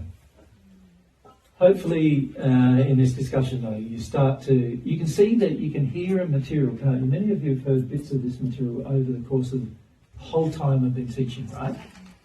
But you can hear it, and then your awareness grows, and then you listen again, and you didn't hear that before, even though that was actually said before many times. And this is how the soul learns. See, you can hear a thing intellectually and not really get its import at a point in time. It's the soul that grows and expands that causes you to understand the importance of the question and the importance of an answer. And that's what I'd like to remind you about anything in the future. It's the same sort of principle. You will only grasp the importance with your soul. Your mind is not going to do it. Right? And it's very important that you focus on what my soul is in terms of your future. It includes your feelings, your emotions, your senses, your memories, and all of these other things that all must be addressed if you want to have a happy life. Right? So when we talk about progression next week, progression of the soul as well as progression of your life in your bodies, you can see the main emphasis has to be what governs my soul's happiness. You know, what determines whether I'm actually going to live a happy life. Right? And this is something people don't realise, that knowing information, even though it might seem quite clinical. So I don't know how you felt about today, but many people might see it as quite a clinical discussion. Even though it is quite a clinical discussion in terms of a scientific or mathematically based discussion, even though it is such a thing, it's not clinical because it actually affects your happiness. And so it's actually potentially going to have a huge impact on your life if you understand it properly. Many of you up to now have not understood this properly. You thought you did, but you haven't, because your life hasn't changed with the information received, so that indicates you haven't understood. You know, when you truly understand the truth of how your soul works and everything, you'll want to live a different life.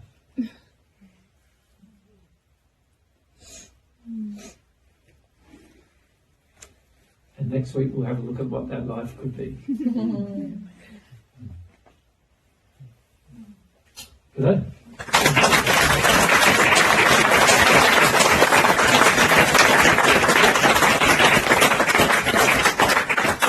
So was it what you expected? I didn't know what to expect. Much more. It's interesting, isn't it? We can cover material that seems similar, but frequently our understanding of it is going to be determined by our prior grasp of things. Right? And those of you who are new, I know there was only a few, I don't think any of them are there. No? Yeah? But those who are new to listening to Divine Truth, you can see it's not the same as a religion. It's not the same as a cult. It's about learning about life and how life works. And that's why in the first century we coined the term the way. The way of life. And this is the way. It's going to lead you to a way of life. A change in the way you live.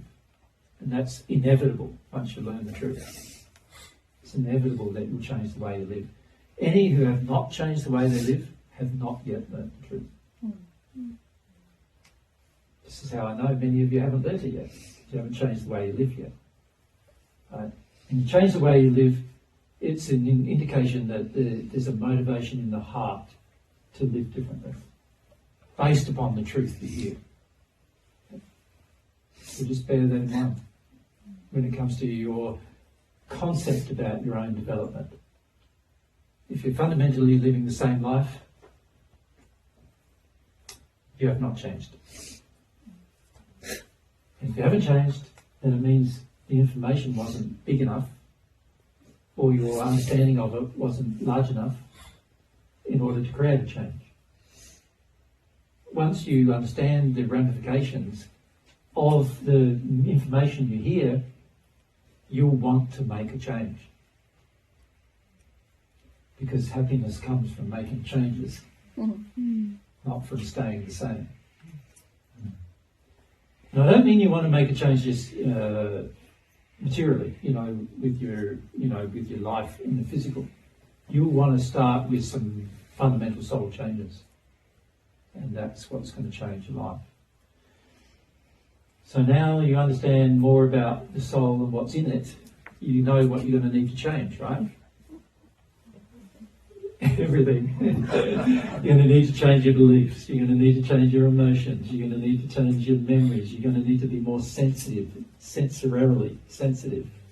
You're going to need to be more open to things happening. It's like when you get sick, you're going to want to grieve it, not just get sick and bear it. You understand? Because you want to be more sensitive to your sicknesses and your illnesses. The more sensitive you are to them, the more you'll work through things when you're sick, and so you let things go, right? The less sensitive you are, you'll numb it all out and shut it all down, and then you'll just get sick again. This is how it works, right? So you'll want to make decisions that are harmonious with your growth, right? And that's the indication of a person who understands the truth they're hearing.